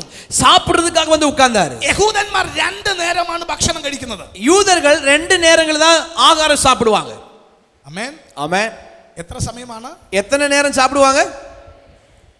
ഇപ്പോഴാണ് ചിലർക്ക് ഒരു ആശ്വാസം, ഞങ്ങൾ ഇസ്രായേൽ ജനിക്കാത്തതിനെ ഓർത്ത് സ്തോത്രം കർത്താവേ. இப்பதான் சிலருக்கு நிம்மதியா இருக்கு, ஆண்டவரே நல்ல வேளை இஸ்ரவேல் என்னை பிறக்க வைக்காம இருந்ததுக்காக நன்றி அப்படின்னு சொல்றீங்க. ഹല്ലേലൂയ, ஹல்லேலூயா. ശ്രദ്ധിച്ചേ, യഹൂദന്മാർ 2 നേരം, രാവിലെയും രാത്രിയും. சொல்லுங்க, யூதர்கள் காலையில நைட் 2 வேளை தான் சாப்பிடுவாங்க. എന്നാൽ നമ്മൾ ஆனா நாம മോർണിംഗ് 8:30 காலையில 8:30க்கு ഫസ്റ്റ് സ്റ്റെപ്പ്, முத அடி, സെക്കൻഡ് സ്റ്റെപ്പ് ரெண்டாவது ஸ்டெப் 10:30, 10:30க்கு, പിന്നെ 12:30, அப்புறம் 12:30க்கு, 4:30, 4:30க்கு, പിന്നെ அப்புறம் 8:30. 8:30க்கு.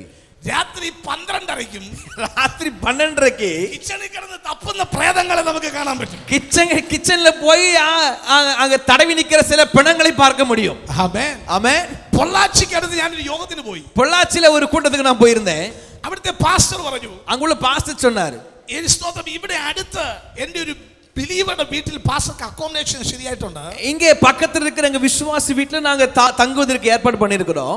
ഞാൻ ഒരു കുഴപ്പമില്ല. அப்ப நான் சொன்னேன் பரவாயில்ல. കാരണം അവിടുത്തെ ഹോട്ടലിലേക്ക് പോകാനായിട്ട് വളരെ ദൂരം യാത്ര ചെയ്യണം. ஏன்னா அங்க இருந்து ஹோட்டலுக்கு தங்கதுக்கு போனப்பட ரொம்ப தூரம் டிராவல் பண்ணணும். അതുകൊണ്ട് ഞാൻ അവിടെ സ്റ്റേ ചെയ്യാന്ന് വിചാരിച്ചു. அதனால நாங்க தங்கிடதுக்கு ஒத்துக்கிட்டேன். സ്തോത്രം.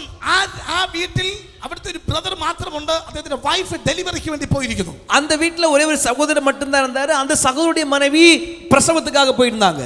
സ്തോത്രം. രാത്രിയായപ്പോ ராத்திரி நேரம் வந்தபோது യുകെയിൽ എന്റെ ചർച്ചിലെ ഒരു ബ്രദർ അവിടെ ഉണ്ട്.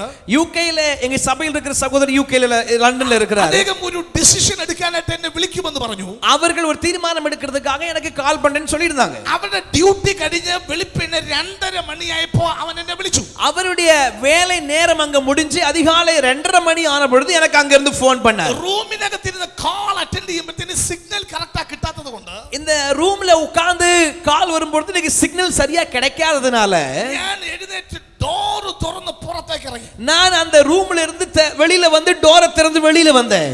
ആ സമയത്ത് அந்த நேரத்துல ഹാളിൽ ആ ബ്രദർ കിടക്കുക. அந்த ஹால்ல அந்த பிரதர் படுத்திருக்கிறார். ഇദ്ദേഹം തറയിലാ കിടക്കുന്നത്. அவர் தரையில தான் படுத்திருக்கிறார். ഈ കിടക്കുന്ന സമയത്ത് அந்த படுத்திருக்கிற நேரத்துல ഇദ്ദേഹത്തിന്റെ അടുക്കൽ ഒരു വലിയ ബോക്സ് ഇരിപ്പുണ്ട്. இவருக்கு பக்கத்துல ஒரு பெரிய பெட்டி இருக்கு. ആ ബോക്സിനകത്ത് ഇവിടെ കൈ കിടക്കുകയാണ്.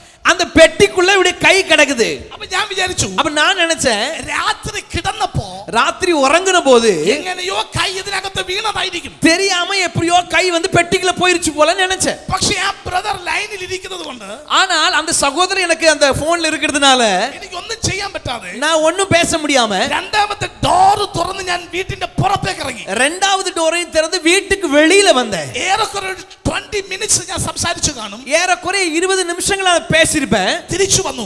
திரும்பி வந்தேன். അപ്പോഴും പെട്ടിക്കകത്ത് കൈ കിടക്കുകയാണ്. அப்பொழுதும் பெட்டிக்குள்ள கை இருக்கு.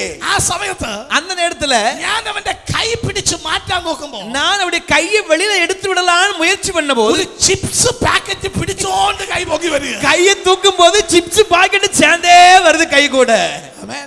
ஆமென். അവര് പറഞ്ഞു, அவங்க சொன்னாங்க പാസ്റ്റർ பாஸ்டர் ലേറ്റ് നൈറ്റ് ആകുമ്പോ லேட் நைட் வரும்போது എനിക്ക് ரொம்ப പസി, எனக்கு ரொம்ப பசிக்கும். അതുകൊണ്ട് அதனால എഴുന്നേറ്റ് പോയി എടുക്കാൻ പറ്റാത്തത് കൊണ്ട് எந்திரிச்சு போய் எடுத்துட்டு வரதுக்கு சோம்பேறித்தனத்தினால பெரிய ബോക്സേ എടുത്ത് അകത്ത് വെച്ചു அந்த பெரிய பெட்டியே தூக்கி என் பக்கத்துல வச்சுக்கிடுவேன். പിടിച്ചോണ്ട് കിടക്കുക. அதை പിടിച്ചിட்டே படுத்திருப்பேன். വിശപ്പ് വന്നാൽ பசி வரும்போது ഒരു സെക്കൻഡ് പോലും വേസ്റ്റ് ആക്കാതിരിക്കാൻ, ஒரு செகண்ட் கூட வேஸ்ட் ஆக்காம சாப்பிடுவேன். തമിഴ്നാട്ടിൽ പലയിടങ്ങളിൽ ഞാൻ പ്രസംഗിക്കാൻ കടന്നു വരാറുണ്ട്. தமிழ்நாட்டுல பல இடங்களில் பிரசங்கிப்பதற்கு கடந்து போவதுண்டு. നിങ്ങൾ കഴിക്കുന്ന സമയത്ത് നന്നായി കഴിക്കണം. நீங்க சாப்பிடுற நேரத்தில் நல்லா சாப்பிடணும். പക്ഷേ ஆனா ഉപവസിക്കുന്ന സമയം കഴിച്ചോണ്ട് ഉപവസിക്കരുത്. ஆனா உபவாசம் இருக்கும்போது சாப்பிட்டுட்டே உபவாசம் இருக்கக்கூடாது. ആമേൻ.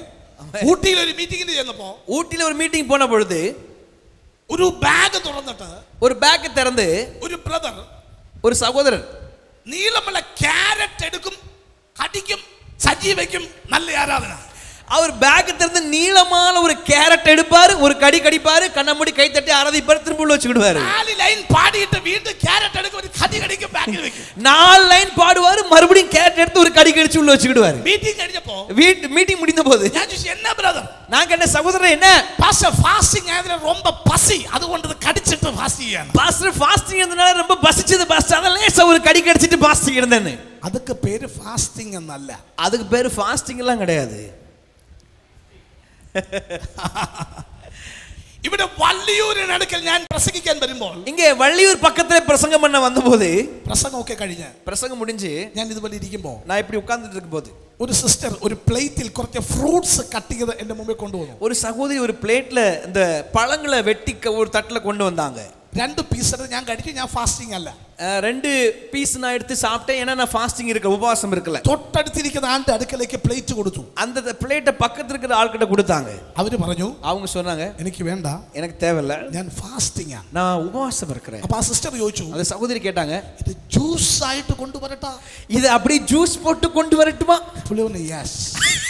அவர் சொன்னாரு ஓகே எஸ். ഫാസ്റ്റിംഗ് ആയതിനാല് உபவாசம் இருந்தாலும் പീസ് പോകാതെ ജ്യൂസ് ആണ് പരവായില്ല. பீஸா சாப்பிட முடியாது, ஜூஸா சாப்பிட்டுக்கிடலாம். இது என்ன ஃபாஸ்டிங் எனக்கு தெரியவே தெரியாது. இது என்ன ஃபாஸ்டிங்னு எனக்கு இதுவரைக்கும் தெரியல. ஹalleluya ஹalleluya. கடிக்கும்போது கடிக்கணும், சாப்பிடும்போது நல்லா சாப்பிடுங்க. உபவாசிக்கும்போது உபவாசிக்கணும். உபவாசம் இருக்கும்போது உபவாசம் இருங்க. കഴിച്ചോണ്ട് ഉപവസിക്കരുത്. சாப்பிட்டுட்டே உபவாசம் இருக்க கூடாது. അടുത്തിരിക്കുന്ന ആളിനോട് പറഞ്ഞു, பக்கத்துல ஆளை பார்த்து சொல்லுங்க, பக்கத்துல இருக்கிறவங்கள பார்த்து. ആമേൻ ஆமென். എന്നോടുള്ള ദേഷ്യം കൊണ്ട് നാളെ വരാതിരിക്കരുത്. என் மேல கோவம் வந்து நாளைக்கு வராமல வந்துடாது. என்ன? ഹല്ലേലൂയ ஹalleluya. ശ്രദ്ധിച്ചേ, എല്ലാരും കഴിക്കാനിരുന്നു, எல்லாம் சாப்பிடுறதுக்கு உட்கார்ந்தாங்க. ചില ആൾക്കാരെ സംബന്ധിച്ച് சில ஆட்களை பொறுத்தவரையில കഴിക്കുന്നതിന് മുമ്പ് சாப்பிடுறதுக்கு முன்னாடி ഭയങ്കര സ്നേഹമായിരിക്കും, நல்ல அன்புல நிறைஞ்சு போயிருப்பாங்க. പല രാജ്യക്കാരോടൊപ്പം ഭക്ഷണം കഴിക്കാൻ ദൈവം എനിക്ക് അവസരം തന്നിട്ടുണ്ട്. பல நாட்டுக்காரர்கள் சேர்ந்த மனிதர்களோடு சேர்ந்து சாப்பிட கர்த்தர் கிருபை செஞ்சிருக்கிறாரு. പലരെയും ഞാൻ കണ്ടിട്ടുണ്ട്. நான் பலரையும் பார்த்திருக்கிறேன். പക്ഷേ ஆனா ഭക്ഷണം കഴിക്കുന്നതിന് മുമ്പ് വരെ சாப்பிடுறதுக்கு முன்னாடி வரைக்கும் ഭയങ്കര സ്നേഹമാണ്, ரொம்ப அன்பா இருப்பாங்க. ഫുഡ് കണ്ടാ சாப்பாட்டை பார்த்துட்டா നമ്മെ അവർക്ക് தெரியவே ഇല്ല, அவங்க கண்ணுக்கு தெரியவே மாட்டோம். മുഖത്ത് കൂടെ നോക്കത്തില്ല, முகத்தை கூட பார்க்க மாட்டாங்க. ஒரே ஒரு லட்சியம், ஒரே ஒரு நோக்கம், அந்த மலையை ஃபினிஷ் பண்ணணும், அந்த மலையை எப்படியாவது தகர்த்தறணும். ஆண்டவர் நமக்கு ஒரு பெரிய வாக்குத்தத்தம் தந்துട്ടുണ്ട്. ஆண்டவர் நமக்கு ஒரு பெரிய வாக்குத்தத்தம் கொடுத்திருக்கிறார். നമ്മളെ അവൻ ബുൾഡോസർ ആക്കുവെന്ന്. அவர் நம்மை புல்டோசரா மாத்துவார். നമ്മൾ അപ്ലൈ ചെയ്തത് ഇതാ, அந்த புல்டோசர் நம்ம பயன்படுத்துற இடம் இந்த மலைகிட்ட தான். ആമേൻ. அவன் ചില ആൾക്കാരെ കണ്ടിട്ടില്ലേ, சிலரை பார்த்திருக்கீங்களா தானே? ഭക്ഷണമൊക്കെ കഴിച്ചു കഴിയുമ്പോൾ சாப்பிட்டு முடிச்ச உடனே ഷർട്ടൊക്കെ ബാക്കിലോട്ട് നീക്കിയിട്ട് சட்டை இப்படி பின்னாடி தூக்கி விட்டு ഇരിക്കുന്നത് കണ്ടാൽ உட்கார்ந்துருக்கிறத பார்த்தா യുദ്ധം ജയിച്ചത് മാതിരിയാണ്.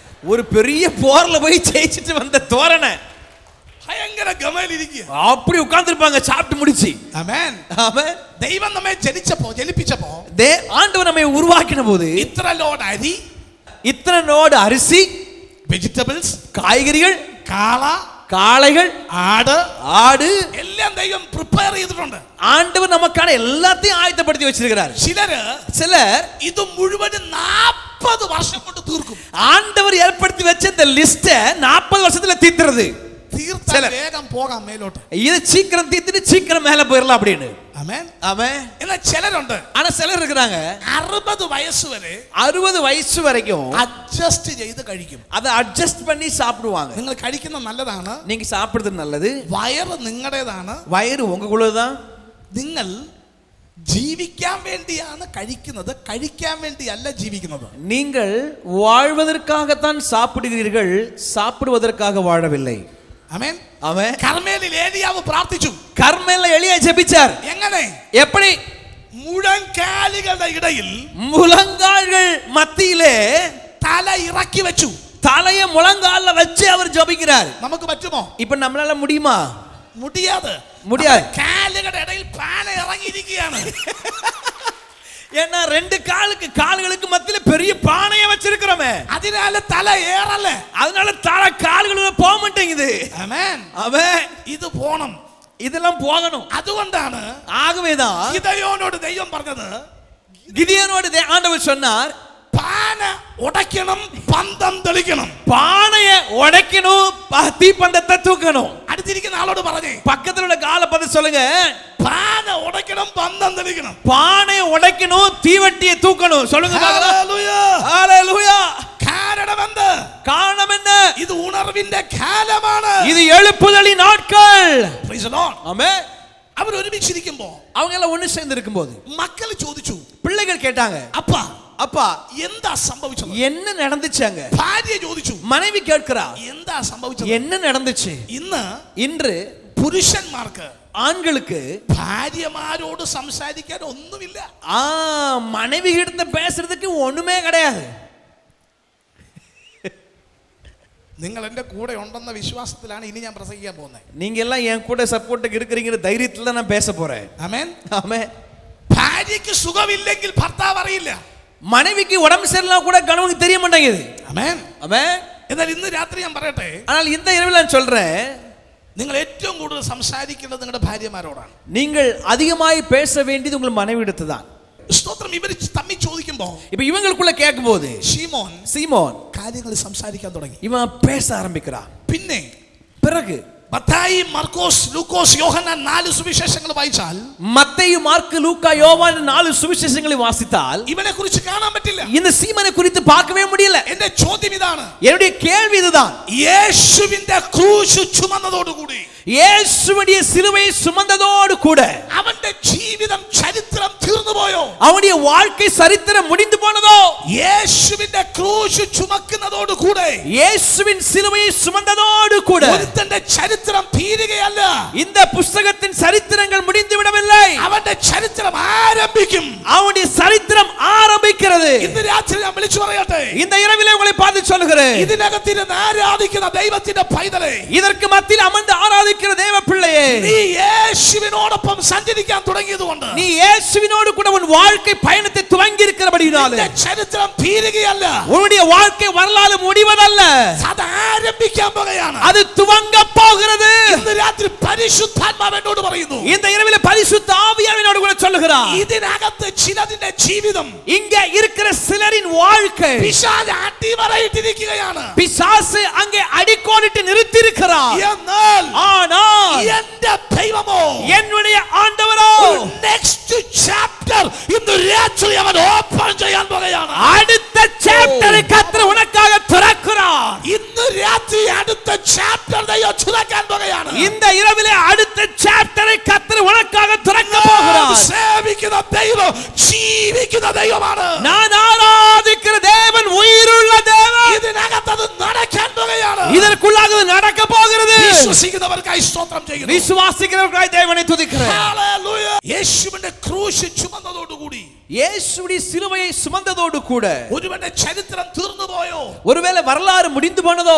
ഇല്ല, இல்லை, അവന്റെ ചരിത്രം തുടങ്ങുന്നു. அவருடைய வரலாறு இனிமேதான் ஆரம்பிக்கிறது. യേശുവിനെ കണ്ടതോടുകൂടെ இயேசுவை பார்த்ததோடு கூட നമ്മുടെ ചരിത്രം ആരംഭിക്കാൻ പോകുകയാണ്. நம்முடைய வாழ்க்கையின் வரலாறு துவங்க போகிறது. ഒരു വാക്യം വായിച്ചേ. ஒரு വസ്ത്രത്തിന് വാസിப்போம். അപ്പോസ്തല പ്രവൃത്തികൾ அப்போஸ்தலர் நடபடிகள் 13-ാം അധ്യായം 13வது அதிகாரம் അതിന്റെ പ്രാരംഭ വാക്യം அடி முதல் வசனத்தை வாசிப்போம். 13-1. 13ஆம் அதிகாரம் 1வது வசனத்தை வாசிப்போம். அந்தியோகியா பட்டணத்தில் உள்ள சபையிலே பர்னபாவும் நீகர் என்னப்பட்ட சிமியோனும் சிரேனே ஊரானாகிய லூகியும் கார்பங்கு தேசாதிபதியாகிய ஏரோதுடனே கூட வளர்க்கப்பட்ட மனாயினும் சவுலும் தீர்க்கதரிசிகளாயும் போதகர்களாயும் இருந்தார்கள். ആമേൻ. എല്ലാവരും എന്നെ ശ്രദ്ധിച്ചാട്ടെ. இப்ப எல்லாம் என்ன கவனிங்க பார்க்கலாம். അവിടെ നിങ്ങൾ കണ്ടു ആ ശിമോനെ. அங்கே சீமோனை பார்த்தோம். നീഗർ എന്ന് പേരുള്ള ശിമോൻ. அங்கே நீகர் என பெயரிடப்பட்ட சிமியோன் ഉണ്ടോ പാസ്റ്റർ? எஸ். பட்டணத்தில் உள்ள சபையிலே பர்னபாவும் நீகர் எனப்பட்ட சிமியோனும். ആമേൻ. ஆமென். ഒന്ന് പറഞ്ഞ നീഗർ എന്ന് പേരുള്ള ശിമോൻ. நீகர் எனப்பட்ட சிமியோன் சொல்லுங்க பார்க்கலாம்.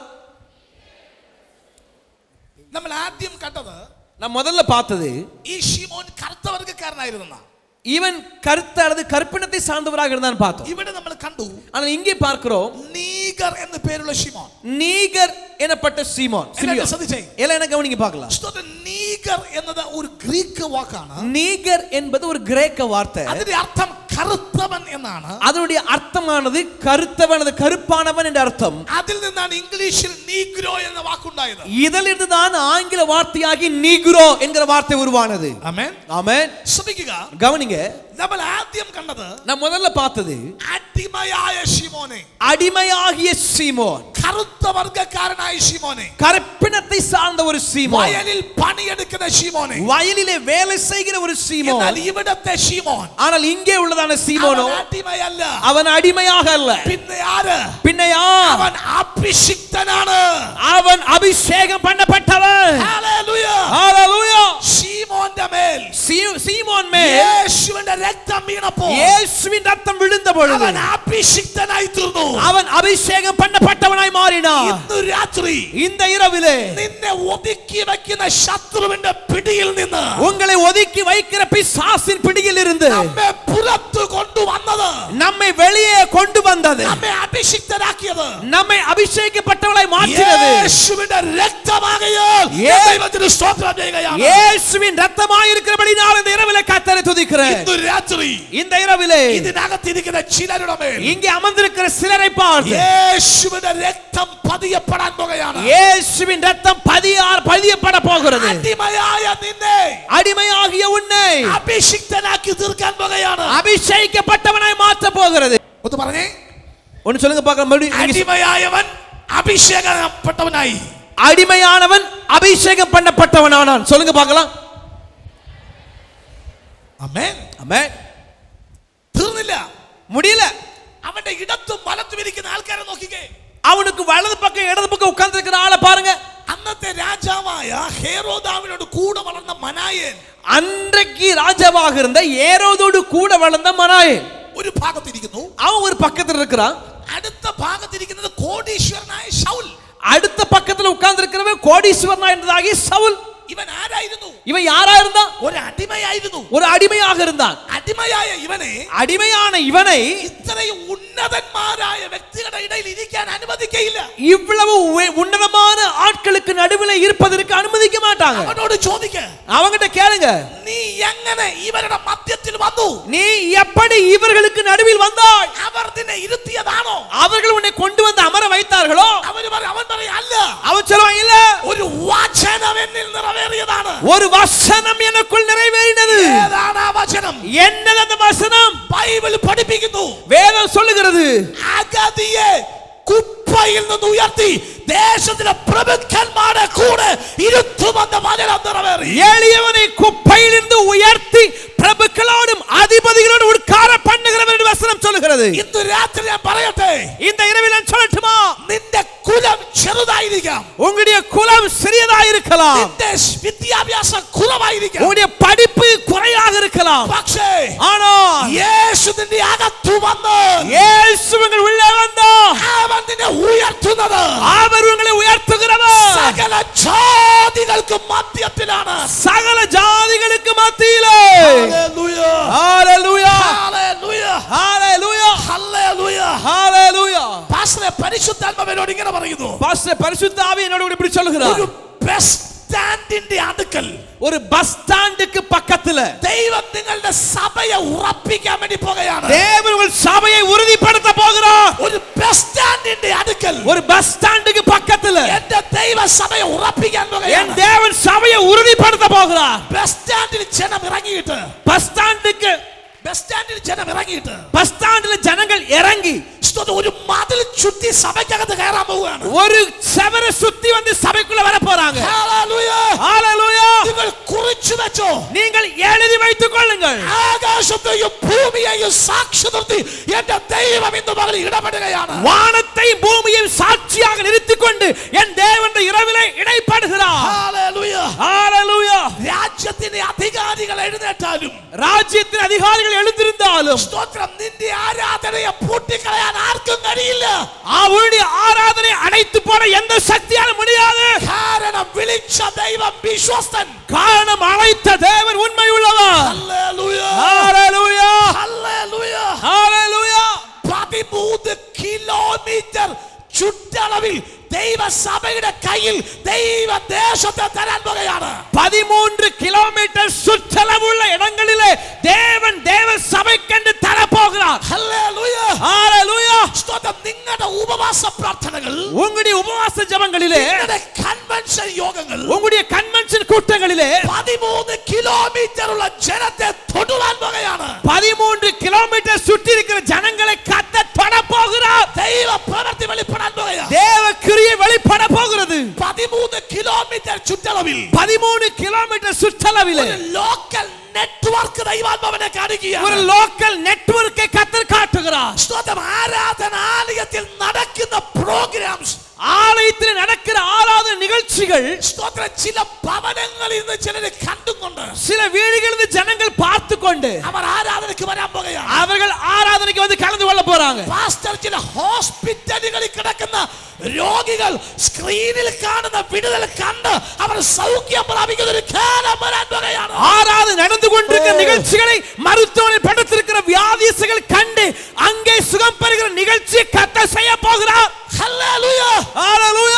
ഇവിടെ പ്രസംഗിക്കുന്ന വചനം കൊണ്ട് ഇവിടെ മാത്രമല്ല ചില ദേശങ്ങളിൽ വിടുതൽ നടക്കാൻ പോകുകയാണ്. இங்கே பிரசங்கிக்கப்படுகிற வார்த்தையிலே இங்கே மாத்திரம் விடுதலை தராமல் சில தேசங்களில் கத்தர் விடுதலை கொடுக்க போகிறார். ഈ സ്പെഷ്യൽ മീറ്റിംഗ്സ് ഇവിടെ നടക്കുമ്പോൾ, இந்த விசேஷ கூட்டங்கள் நடக்கும்போது ഇതിന്റെ റിസൾട്ട് இதனுடைய ரிசல்ட் രാജ്യത്തിന് പുറത്ത് വെളിപ്പെടാൻ പോകുകയാണ്. தேசத்திற்கு வெளியே வெளிப்பட போகிறது. ചില വിദേശ രാജ്യങ്ങളിൽ ഇരിക്കുന്ന ചില സഹോദരി സഹോദരന്മാർ വിടുവിക്കപ്പെടാൻ പോകുകയാണ്. சில வெளிநாடுகளில் இருக்கிற சகோதர சகோதரிகள் விடுவிக்கப்பட போகிறார்கள். ഹല്ലേലൂയ ஹalleluya ഹല്ലേലൂയ ஹalleluya ഹല്ലേലൂയ ஹalleluya. ദൈവത്തിന്റെ ചില പ്രവൃത്തികൾ വെളിപ്പെടാൻ വേണ്ടി പോകുന്നു. தேவனுடைய கிரியைகள் இப்படி வெளிப்பட போகிறது. നിങ്ങൾ വിശ്വസിക്കുക. நீங்கள் விசுவாசிங்க. ഇതിനകത്തുനിന്ന് ഒരു സുവിശേഷ ടീം, ഒരു ഗോസ്പൽ ടീം ദൈവാത്മാവ് എഴുന്നേൽപ്പിക്കാൻ പോകുകയാണ്. இதற்கு மத்தியில் இந்த சபையின் மத்தியில் இந்த கர்த்தர் ஒரு சுவிசேஷ குழு, ஒரு காஸ்பல் டீமை கர்த்தர் எழுப்ப போகிறார். Praise the Lord. ஆமென். ദേശം വിട്ട് രാജ്യം വിട്ട് കടന്നു പോകുന്ന ഒരു ടീം ദൈവം എഴുന്നേൽപ്പിക്കാൻ പോകുകയാണ്. தேசம் விட்டு நாடு விட்டு கடந்து போய் சுவிசேஷம் அறிவிக்கிற ஒரு குழுவை கர்த்தர் எழுப்ப போகிறார். ആമേൻ. ஆமென். ദൈവം ആയുസ് കൊടുത്തിട്ട്, தேவன் ஆயுசு நாளை கொடுத்து, ഒരാണ്ടിൽ 12 മാസം, ஒரு வருஷத்துல 12 மாதங்கள், அதிலே 11 മാസം 11 மாதங்கள் അവർക്ക് വേണ്ടി ബിസിനസ് ചെയ്തു. அவர்களுக்காக பிசினஸ் செய்வாங்க. അവർക്ക് വേണ്ടി ഓടി, அவர்களுக்காக ஓடினார்கள், ജോലി ചെയ്തു. வேலை முடிந்தது. പക്ഷേ ஆனால் ഒരു മാസം മാറ്റി വെച്ചിട്ട് விலக்கி வைத்துவிட்டு സ്തോത്രം അവരെല്ലാവരും ചേർന്ന്, அவர்கள் எல்லாரும் சேர்ந்து ദേശത്തെ ദൈവത്തിന്റെ സാക്ഷിയാകാൻ പോകുകയാണ്. தேவனுடைய நாம மகிமைக்காக தேசத்திலே சாட்சியாய் மாற போகிறார்கள். ஹalleluya. അതിൽ ബിസിനസ്സുകാരുണ്ട്, அதிலே பிசினஸ்மேன் உண்டு, രാഷ്ട്രീയക്കാരുണ്ട്, அரசியல்வாதிகள் உண்டு, ഡോക്ടർമാരുണ്ട്, டாக்டர்ஸ் உண்டு, എഞ്ചിനീയർമാരുണ്ട്. என்ஜினியர்ஸ் உண்டு. നിങ്ങൾ വിശ്വസിക്കുക. நீங்கள் விசுவாசியுங்கள். ടീം ദൈവം ഏൽപ്പിക്കാൻ പോകുകയാണ്. ஒரு டீம் கர்த்தர் கொடுக்க போகிறார். ഹല്ലേലൂയ. ஹalleluya. നാം സേവിക്കുന്ന ദൈവം ജീവിക്കുന്ന ദൈവമാണ്. நான் ஆராதிக்கிற தேவன் ஜீவனுள்ள தேவன். അതിർവരമ്പ് ദൈവം വിശാലമാക്കുന്നു. எல்லைகளை கர்த்தர் பெரிதாக்குகிறார். ஆமென். എന്തുകൊണ്ട്? எதனாலே? അഗതിയെ കുപ്പയിൽ നിന്ന് ഉയർത്തി ദേശത്തിലെ പ്രഭുക്കന്മാരുടെ കൂടെ ദൈവം ഇരുത്തും. எளியவனை குப்பையிலிருந்து புழுதியிலிருந்து உயர்த்தி பிரபுக்களோடு அதிபதிகளோடு உட்கார பண்ணுகிறவர். ഹല്ലേലൂയ ஹalleluya ഹല്ലേലൂയ ஹalleluya. തീർന്നില്ല, முடியல. ദൈവം അവനോട് ഒരു വാഗ്ദത്തം പറയുന്നു. தேவன் அவனோடு ஒரு வாக்குத்தத்தம் சொல்லுகிறார். നീ യേശുവിൽ വിശ്വസിച്ചാൽ, நீங்கள் இயேசுவை விசுவாசித்தால் നീയും നിന്റെ കുടുംബവും രക്ഷ പ്രാപിക്കും. நீயும் உன் வீட்டாரும் ரட்சிக்கப்படுவீர்கள். ശീമോൻ അനുഗ്രഹിക്കപ്പെട്ടു. சீமோன் ஆசீர்வதிக்கப்பட்டான். ഇപ്പൊ അവൻ അടിമയല്ല. இப்ப அவன் அடிமை அல்ல. അന്ത്യോക്യ സഭയിലെ അനുഗ്രഹിക്കപ്പെട്ട ഒരു ദൈവദാസൻ, ஆசீர்வதிக்கப்பட்ட தேவனுடைய ஊழியன். ആമേൻ. ஆமென். തീർന്നില്ല, முடியல. സ്തോത്രം. അവന് ദൈവം ഒരു ഉന്നത പദവി കൊടുത്തു. ஆண்டவர் உன்னதமான பதவியை கொடுத்தார். ഇനി അവന്റെ ഭാര്യയെ ദൈവം ആശീർവദിക്കണം. அவருடைய மனைவியை கர்த்தர் ஆசீர்வதிக்கணும் இல்லையா? എങ്കിലല്ലേ കുടുംബമായി ദൈവത്തെ സേവിച്ചവരോട് പറയാൻ പറ്റൂ. அப்படித்தானே அவங்க அப்படி சொன்னா வந்தா தானே குடும்பமாக அவங்களை ஆராதித்தாங்க சொல்ல முடியும். റോമാലേഖനം 16-ാം അധ്യായം 13-ാം വാക്യം. ரோமர் 16-ாம் அதிகாரம் 13வது வசனத்தை வாசிக்கும் போது, கர்த்தருக்குள் தெரிந்து கொள்ளப்பட்ட ரூபையும் எனக்கு தாயாளாகிய அவனுடைய தாயையும் வாழ்த்துங்கள். അവിടെ വായിക്കുന്നത്, அங்கே வாசிக்கிறோம், റൂഫസിന്റെ അമ്മ ரூபையுடைய தாய் എന്റെ അമ്മ കൂടിയാണ്. அவள் எனக்கும் தாய். റൂഫസ് എന്ന് പറഞ്ഞാൽ നമുക്കറിയാം ഷീമോന്റെ മകനാണ്. அந்த ரூபைன்னு சொல்லும்போது தெரியும் சீமோனுடைய மகன். അപ്പൊ റൂഫസിന്റെ അമ്മ എന്ന് പറയുന്നത് ഷീമോന്റെ ഭാര്യയാണെന്ന് പറയേണ്ട ആവശ്യമില്ല. அப்ப இந்த ரூபைன்னு சொல்லி அழைக்கப்படுகிறவள் சீமோனுடைய மனைவி என்று சொல்வதில் சந்தேகம் கிடையாது. അപ്പൻ അല്ലെങ്കിൽ ഭർത്താവ് ക്രൂശ് ചുമക്കുമ്പോ, கணவன் சிலுவை சுமக்கும் போது ഭാര്യ കൂടെ ഇല്ല, மனைவி கூட கிடையாது. പക്ഷേ ஆனால் அவள் റോമാ സഭയ്ക്കകത്ത്, ரோமர் சபைக்குள்ளே ഒരു ഉന്നത സ്ഥാനത്ത് അവൾ നിൽക്കുക. ஒரு உன்னதமான நிலையிலே அவர் இருக்கிறார். റോമിലെ സഭ, ரோமரில் இருக்கிற சபை സമ്പത്തും പഠിപ്പുമുള്ളവരുടെ സഭയാണ്. அங்கே ஆஸ்தியும் கல்வி அறிவும் உள்ள ஒரு சபை. ആ സഭയ്ക്കകത്ത്, அந்த சபைக்குள்ளாக ഉന്നതന്മാർ ഇരിക്കുമ്പോ, உன்னதமான ஆட்கள் இருக்கும்போது പൗലോസ് അവരെ ആരെയും ഓർത്തില്ല. பவுல் அவர்கள் யாரையும் நினைவு கூறவில்லை. സ്തോത്രം. അവിടുത്തെ കറുത്തവർഗക്കാരി ഒരു സ്ത്രീയെ നോക്കിയിട്ട് പറയുന്നു, அங்கே கருப்பினத்தை சேர்ந்தவளாகிய ஒரு ஸ்திரியை பார்த்து சொல்லுகிறார், അവൾ എന്റെ അമ്മ കൂടിയാണ്. அவள் எனக்கும் தாய் என்று சொல்லுகிறார். பவுல் ആഗ്രഹിക്കുന്നു, விரும்புகிறார், ഇവൾ എന്റെ അമ്മയായിരുന്നെങ്കിൽ, அவள் என்னுடைய தாயாக இருந்தாளானால் അത്രയ്ക്ക് ഉന്നത സ്ഥാനത്തിലേക്ക് ദൈവം അവളെ കൊണ്ടുവന്നു. பவுல் விரும்பத்தக்க ரீதியிலே அவ்வளவு உன்னதமான நிலையிலே கர்த்தர் சீமோனின் மனைவியை கொண்டு வந்தார். ഇന്ന് രാത്രി ഞാൻ പറയട്ടെ, இந்த இரவில் நான் சொல்லட்டுமா, നീ ഒറ്റയ്ക്ക് ദൈവത്തെ ആരാധിക്കാൻ ഇറങ്ങിയായിരിക്കാം. நீ ஒருவேளை தனியாக ரட்சிக்கப்பட்டு வந்திருக்கலாம். നീ ഒറ്റയ്ക്കായിരിക്കാം ദൈവത്തെ സേവിക്കുന്നത്. நீ ஒருவராக தேவனை ஆராதிக்கிறவனாக இருக்கலாம். കുടുംബം മുഴുവനും ദൈവത്തെ ആരാധിപ്പിക്കാൻ എന്റെ ദൈവം ശക്തനാണ്. ஆனால் குடும்பம் முழுவதையும் தேவனை ஆராதிக்கும்படிக்கு மாற்ற என் தேவன் வல்லமை உள்ளவர். ഹല്ലേലൂയ. ஹalleluya. ഒറ്റയ്ക്ക് ഇറങ്ങിയാൽ நீ தனியா ரட்சிக்கப்பட்டிருக்கலாம். കുടുംബം മുഴുവനും ஒரு ദൈവമാദപ്പെടുത്തും. குடும்பம் முழுவதையும் கர்த்தர் கொண்டு வர போகிறார். സ്തോത്രം. 3 മർക്കോസ് വിശേഷം மார்க் சுவிசேஷம் 15-ാം അധ്യായം 15ാം அதிகாரம் 21-ാം വാക്യം. 21 வசனம். മർക്കോസ് 15:21. மார்க் 15:21 இப்படி சொல்லுகிறது. சிரேனே ஊரானும் அலெக்சாந்தருக்கும் ரூப்புக்கும் தகப்பனுமாகிய சீமோன் என்னப்பட்ட ஒருவன் நாட்டிலிருந்து அவ்வழியே வருகையில் அவனுடைய சிலுவையை சுமக்கும்படிக்கு அவனை பலவந்தம் பண்ணினார்கள். கவனிங்க, ആ വാക്യം നിങ്ങൾ ശ്രദ്ധിച്ചാൽ அந்த வசனத்தை கவனிச்சீங்கன்னா നമ്മുടെ നാട്ടിൽ நம்ம ஊர்ல സാധാരണഗതിയിൽ അപ്പന്റെ കെയർ ഓഫിലാണ് മക്കളെ പരിചയപ്പെടുത്തുന്നത്. எப்பொழுதும் ஒரு மகனை அறிமுகப்படுத்தும் போது அப்பாவுடைய அந்த வழியில தான் அறிமுகப்படுத்துவாங்க. ഇന്നാളുടെ മകൻ ഇന്നാളാണ്, இன்னாருடைய மகன் இன்னாருன்னு சொல்லுவாங்க. പക്ഷേ ഇവിടെ നേരെ തിരിച്ചാ. ஆனா இங்க தலைகீழ இருக்கு பாருங்க. അപ്പനെ പരിചയപ്പെടുത്തുന്നത്, தகப்பனை அறிமுகப்படுத்துவதே മക്കളുടെ കെയർ ഓഫിൽ மகன் மூலமாக தகப்பனை அறிமுகப்படுத்துறாங்க. ആമേൻ. ஆமென். നമ്മുടെ നാട്ടിൽ நம்ம ஊர்ல അപ്പന്റെ കെയർ ഓഫിൽ മക്കളെ പരിചയപ്പെടുത്തും. அப்பா தகப்பனுடைய வழியில அவரை வச்சு மகனை அறிமுகப்படுத்துவாங்க. പക്ഷേ ഇവിടെ നേരെ തിരിച്ചാ. ஆனா இங்க தலைகீழ இருக்கு பாருங்க. മക്കളുടെ കെയർ ഓഫിൽ അപ്പനെ പരിചയപ്പെടുത്തുക. இங்க பிள்ளையினுடைய மூலமாக தகப்பனை அறிமுகப்படுத்துறாங்க. എന്താ കാര്യം? என்ன காரணம் தெரியுமா? യേശു ക്രൂശിൽ മരിച്ചത് AD 35. இயேசு சிலுவையில் மரித்த ஆண்டு AD 35வது வருஷம். മർക്കോസ് സുവിശേഷം എഴുതിയത് AD 55. மார்க் சுவிசேஷம் எழுதிய போது அது AD 55வது ஆண்டு. ഈ സംഭവം 35 നടന്നു. இந்த சம்பவம் 35வது வருஷத்தில் நடந்தது. എഴുതിയത് 20 വർഷം കഴിഞ്ഞിട്ടാണ്. ஆனால் எழுதப்பட்ட சம்பவமோ 25 ஆண்டுகளுக்கு பின்பாக, 20 years, 20 ஆண்டுகளுக்கு பின்பாக. ഈ 20 വർഷം കൊണ്ട് இந்த 20 வருஷத்தினாலே ദൈവം ஆண்டவர் തലമുറകളെ അനുഗ്രഹിച്ചു. 20 ஆண்டுகளுக்குள்ளாக தேவன் பிள்ளைகளை ஆசீர்வதித்தார். അപ്പൻ അറിയാവുന്നതിനും അപ്പുറത്ത് തലമുറകൾ അനുഗ്രഹിക്കപ്പെട്ടു. தகப்பன் பிரபலமாய் இருக்கிறதை காட்டிலும் அதிகமாய் அவன் பிள்ளைகளை தேவன் பிரபலப்படுத்தினார். എങ്ങനെ? எப்படி? അലക്സാണ്ടറും ദൈവം ஆண்டவர் റോമിലെ ഗവർണറാക്കി വളർത്തി. ரோம் பட்டணத்துக்கு கவர்னராய் மாற்றினார். ശ്രദ്ധിക്കുക, கவனிங்க. പീലാത്തോസ് ഇരുന്ന ചെയറിൽ, பிலாத்து அமர்ந்திருந்த நாற்காலியிலே ദൈവം ഇരുത്തിയിരിക്കുന്നത് ആരെ? ஆண்டவர் யாரை அமர பண்ணி இருக்கிறாரா?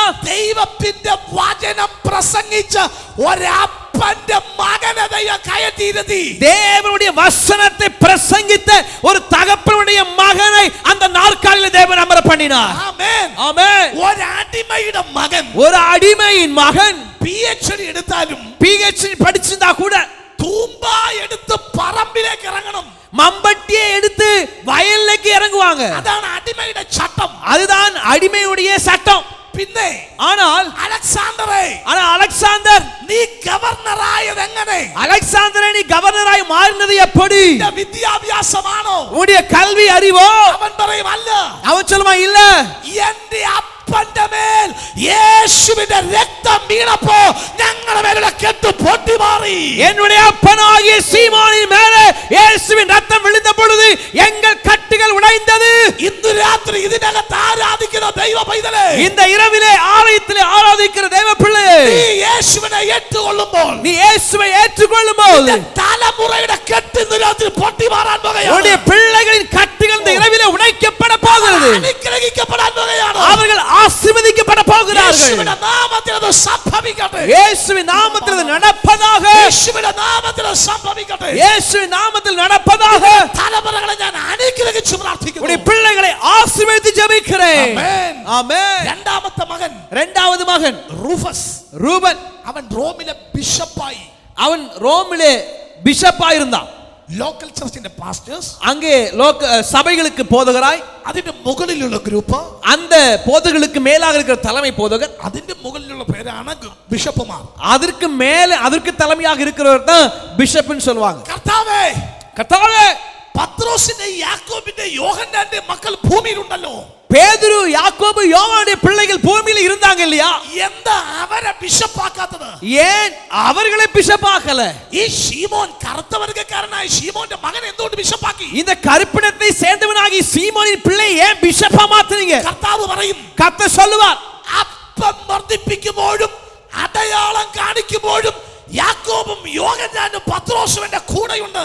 அப்பனை கட்டாயப்படுத்தும் பொழுதும் அவனை நிர்பந்தப்படுத்தி சிலுவை சுமக்க அடிக்கும் பொழுதும் பேதுரு யோவானும் சுற்றி நின்று கொண்டிருந்தார்கள். അപ്പം വർദ്ധിപ്പിക്കുമ്പോഴും അടയാളം കാണിക്കുമ്പോഴും அப்பத்தை பெருக்கி அநேகருக்கு பகிர்ந்து கொடுக்கிற பொழுது பேதுரு யோவானோடு கூட இருந்தார்கள். അടയാളങ്ങൾ കാണിക്കുമ്പോൾ, அதை அடையாளப்படுத்துகிற பொழுது பேதுருவோடு கூட இருந்தார்கள். പക്ഷേ ஆனால் ക്രൂശ് ചുമക്കുന്ന സമയം വന്നപ്പോ, சிலுவை சுமக்கிற நேரம் வந்தபோது ഇവരാരും എന്റെ കൂടെയില്ല. இவர்கள் யாரும் என்னோடு கூட இருக்கவில்லை. അപ്പോൾ എന്റെ കൂടെയുണ്ടായത് ശീമോൻ മാത്രമാണ്. அப்பொழுது என்னோடு கூட இருந்தது சீமோன் மாத்திரமே.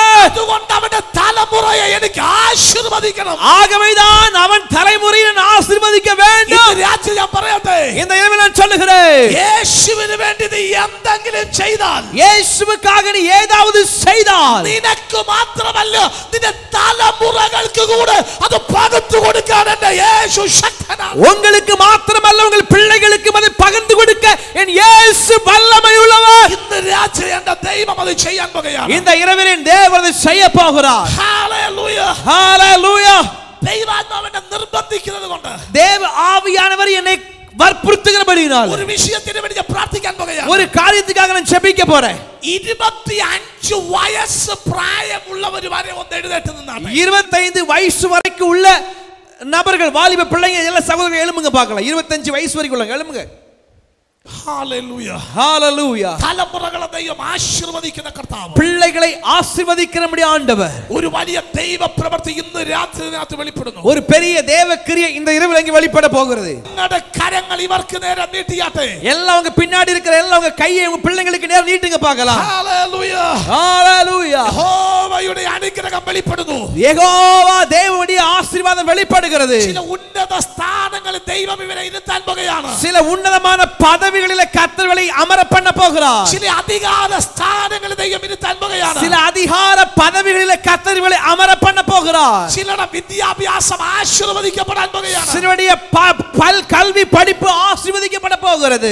ഒരു ഭവനത്തിന്റെ അടിസ്ഥാന കല്ലുകൾ പോലെ, ஒரு வீட்டினுடைய அஸ்திபார கற்களை போல ഇവരെ ദൈവം ആശീർവദിക്കുന്നു. இவர்களை தேவன் ஆசீர்வதிக்கிறார். എല്ലാവരും ദൈവത്തിന് സ്തോത്രം ചെയ്താട്ടെ. எல்லாரும் கர்த்தரை ஸ்தோத்திரம் பண்ணி துதிக்கலாம். ഇന്ന് രാത്രി എന്റെ ദൈവത്തിന്റെ കരം ഇവരിൽ വെളിപ്പെടുന്നു. இந்த இரவிலே தேவ கரம் இங்கு வெளிப்படுகிறது.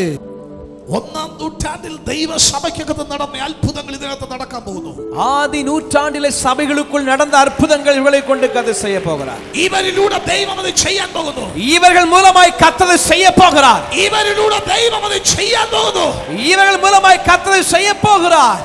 കുഞ്ഞുങ്ങൾ മുതൽ മുതിർന്നവർ വരെ, சிறியோர் முதல் பெரியோர் வரையிலும் ദൈവ സാന്നിധ്യം ചുമക്കാൻ പോകുകയാണ്.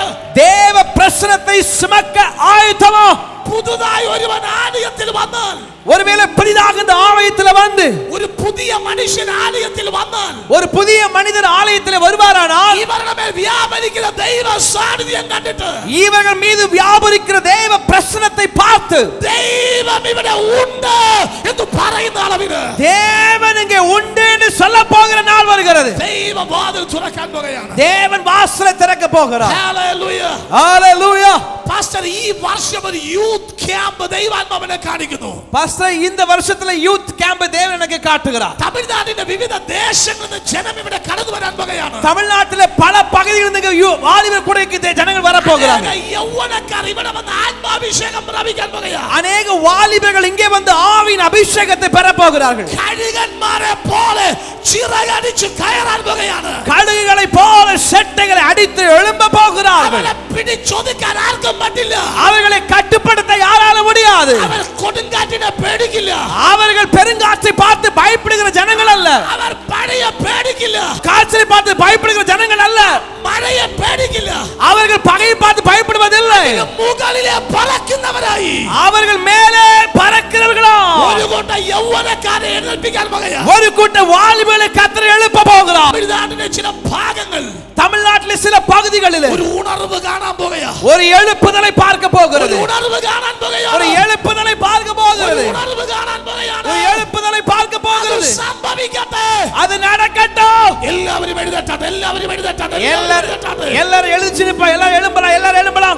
ദൈവത്തെ ആരാധിക്കാൻ പോകുന്നു. എല്ലാ ആണ്ടവരും തുതിക്ക പോறோம். ഈ 2017 இந்த 2017 ഒരു വലിയ ദൈവ പ്രവൃത്തി വെളിപ്പെടുന്നു. ஒரு பெரிய தேவ கிரியை வெளிப்படுகிறது.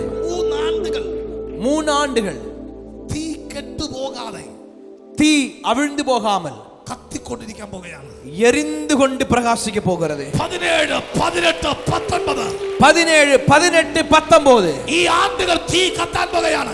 இந்த ஆலயத்துடைய தீ பற்றி எரிய போகிறது. ദേശത്തിലേക്ക് ദൈവശക്തി കത്തി പടരാൻ പോകുകയാണ്. தேசங்களிலே தேவ சபைகள் இந்த அக்கினி மூலமாய் பற்றி எரிய போகிறது. തീ കത്തുമ്പോൾ தீ பற்றி பிடிக்கும் போது ചിലത് വഴിമാറും, சிலது வழி விலகும். നിന്നു കൊടുക്കുന്നതിനെ ദൈവം ഉപയോഗിക്കും. ஆனால் நின்று கொடுக்கிற ஜனங்களை கர்த்தர் பயன்படுத்துவார். ഹല്ലേലൂയ ஹalleluya. ഇതുവരെ നിങ്ങൾ കാണാത്ത പുതിയ ശുശ്രൂഷകന്മാർ ഇവിടെ എഴുന്നേൽക്കും. இதுவரைக்கும் பார்க்காத புதிய ஊழியங்களை கர்த்தர் பார்க்க போய் செய்ய போகிறார். ഇതുവരെ നിങ്ങൾ കാണാത്ത പുതിയ പ്രവർത്തികൾ ഇതിനകത്ത് നടക്കും. இதுவரை காணாத புதிய கிரியைகளை கர்த்தர் இதற்குள் செய்ய போகிறார். ഹല്ലേലൂയ ஹalleluya. ഹല്ലേലൂയ ஹalleluya. ദൈവാത്മാവിന്റെ ഒരു വെളിപ്പാട് കാണിക്കുന്നത്. தேவ ஆவியானவர் வெளிப்பாடு காட்டுகிறார். 3 സ്ത്രീകൾ 3 പുരുഷന്മാർ, 3 பெண்கள் 3 ஆண்கள் 3 കമ്പ്യൂട്ടറിന്റെ മുമ്പിൽ ഇരിക്കുന്നു. 3 கம்ப்யூட்டர் முன்னாடி உட்கார்ந்து இருக்காங்க. അവർ ഇയർഫോൺ വെച്ചിട്ടുണ്ട്.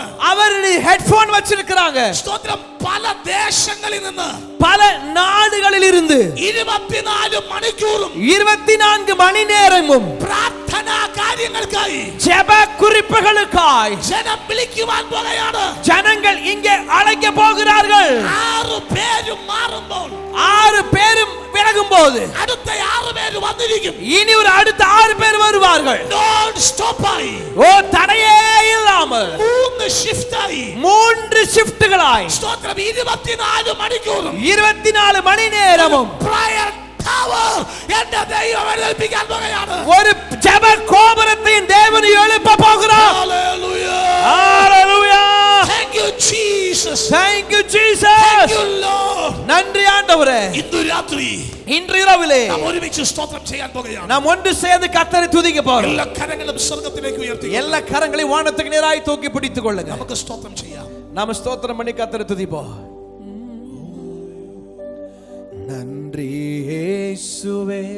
Thank you Lord. நன்றி இயேசுவே.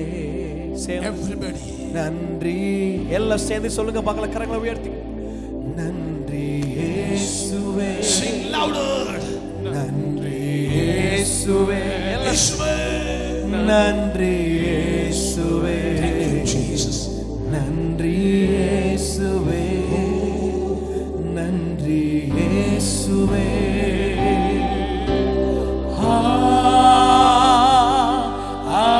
ஹalleluya. Jesus. ஹalleluya.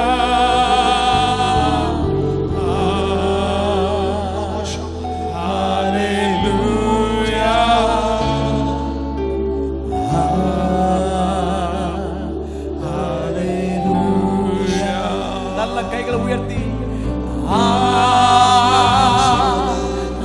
ஹalleluya.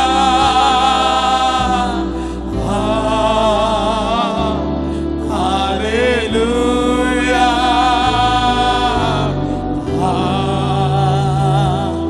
ஹalleluya.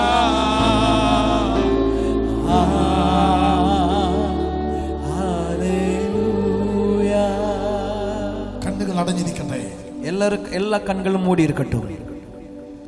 പടയാളികൾ നിർബന്ധിച്ച്, போர் வீரர்கள் வற்புறுத்தி, പേടിപ്പിച്ച്, பயம் காட்டி ക്രൂശ് ചുമപ്പിച്ചപ്പോൾ, சிலுவையை சுமக்க வைத்த பொழுது, ക്രൂശ് ചുമന്ന ശീമോൻ, சிலுவை சுமந்த சீமோன் ആ ഒരൊറ്റ ദിവസം കൊണ്ട് அந்த ஒரே நாளிலே ഇത്രയധികം അനുഗ്രഹം പ്രാപിച്ചെങ്കിൽ, இவ்வளவு அதிகமான ஆசீர்வாதத்தை பெற்றது உண்மையானால், മനസ്സോടെ ക്രൂശ് ചുമന്നാൽ, மனமுவந்து சிலுவை நாம் சுமந்தால் എത്രത്തോളം ഉയരാൻ കഴിയും? எவ்வளவு அதிகமாய் நாம் உயர முடியும்? എത്രത്തോളം ഉയരുവാൻ കഴിയും? எவ்வளவு அதிகமாய் உயர முடியும்? പരിശുദ്ധ പിതാവേ, பரிசுத்த பிதாவே, ആ ശീമോൻ അനുഗ്രഹിക്കപ്പെട്ടു. ஆண்டவரே இவர்கள் ஆசீர்வதிக்கப்படுவார்கள். അവൻ ഉന്നത സ്ഥാനത്തേക്ക് വന്നു. உன்னதமான நிலைமைகளுக்கு அவர்கள் வந்தார்கள். അവന്റെ ഭാര്യ ആശീർവദിക്കപ്പെട്ടു. அவருடைய மனைவி ஆசீர்வதிக்கப்பட்டாள். അവന്റെ മക്കൾ ആശീർവദിക്കപ്പെട്ടു. அவருடைய பிள்ளைகள் ஆசீர்வதிக்கப்பட்டார்கள். ഒരു ദിവസം ക്രൂശ് ചുമന്നപ്പോൾ, ஒரு நாள் சிலுவை சுமந்த பொழுது, ഒരായുസ് മുഴുവൻ ക്രൂശ് ചുമന്നാൽ, ஒரு ஆயுசு முழுவதும் நம்ம சிலுவை சுமந்தோமானால் എത്രത്തോളം ഉയരാൻ കഴിയും? எந்த அளவுக்கு நாம் உயர முடியும்? ഈ ജനം ആ തരത്തിൽ ആശീർവദിക്കപ്പെടട്ടെ.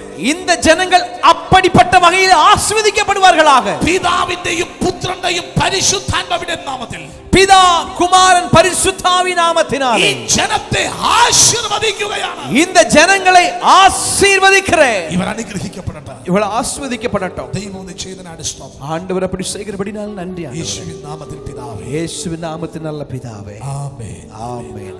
ஜெபம் ஜெபம் துதி துதி ஆராதனை ஆராதனை புதுப்பாடல் புதுப்பாடல் யுத்தம் யுத்தம் எழுப்புதல் எழுப்புதல் உத்தரவாதம் உத்தரவாதம் ஐக்கியம் ஐக்கியம் ஐக்கியம்.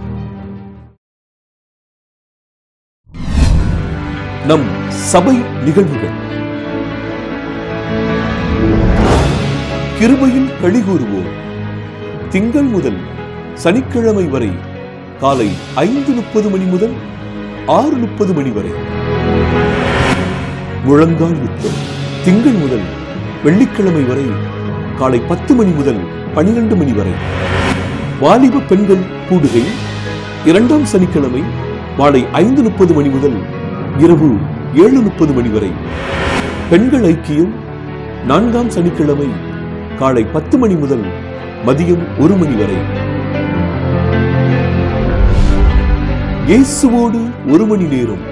திங்கள் முதல் வெள்ளிக்கிழமை வரை மாலை 7 மணி முதல் இரவு 8 மணி வரை. நானும் என் வீட்டாரும் குடும்ப ஆசீர்வாத கூடுகை. செவ்வாய்க்கிழமை தோறும் மாலை 7 மணி முதல் இரவு 8:30 மணி வரை. யாக்கோபின் யுத்தம் ஆண்கள் ஐக்கியம் புதன்கிழமை தோறும் இரவு 10 மணிக்கு. தீமோத்தேயு வாலிப ஐக்கியம் 2வது சனிக்கிழமை மாலை 5:30 மணி முதல் 7:30 மணி வரை. வேத பாட கூடுகை புதன்கிழமை தோறும் மாலை 7 மணிக்கு. பெருமீச்சு இரவு ஜெபம் 2ஆம் வெள்ளிக்கிழமை இரவு 10 மணிக்கு. எக்காலம் 12 மணி நேரம் துதி ஆராதனை. தினமும் காலை 8 மணி முதல் இரவு 8 மணி வரை. ஞாயிறு ஆராதனை காலை 9 மணிக்கு. உபவாச ஜெபம் முதல் சனிக்கிழமை காலை 9 மணிக்கு. இயேசுவை உயர்த்துவோம் மாதத்தின் முதல் சனிக்கிழமை மாலை 6:30 மணிக்கு.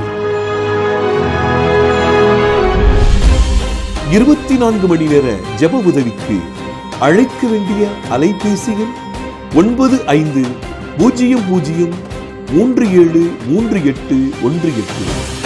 தொலைபேசி எண் 0461310232.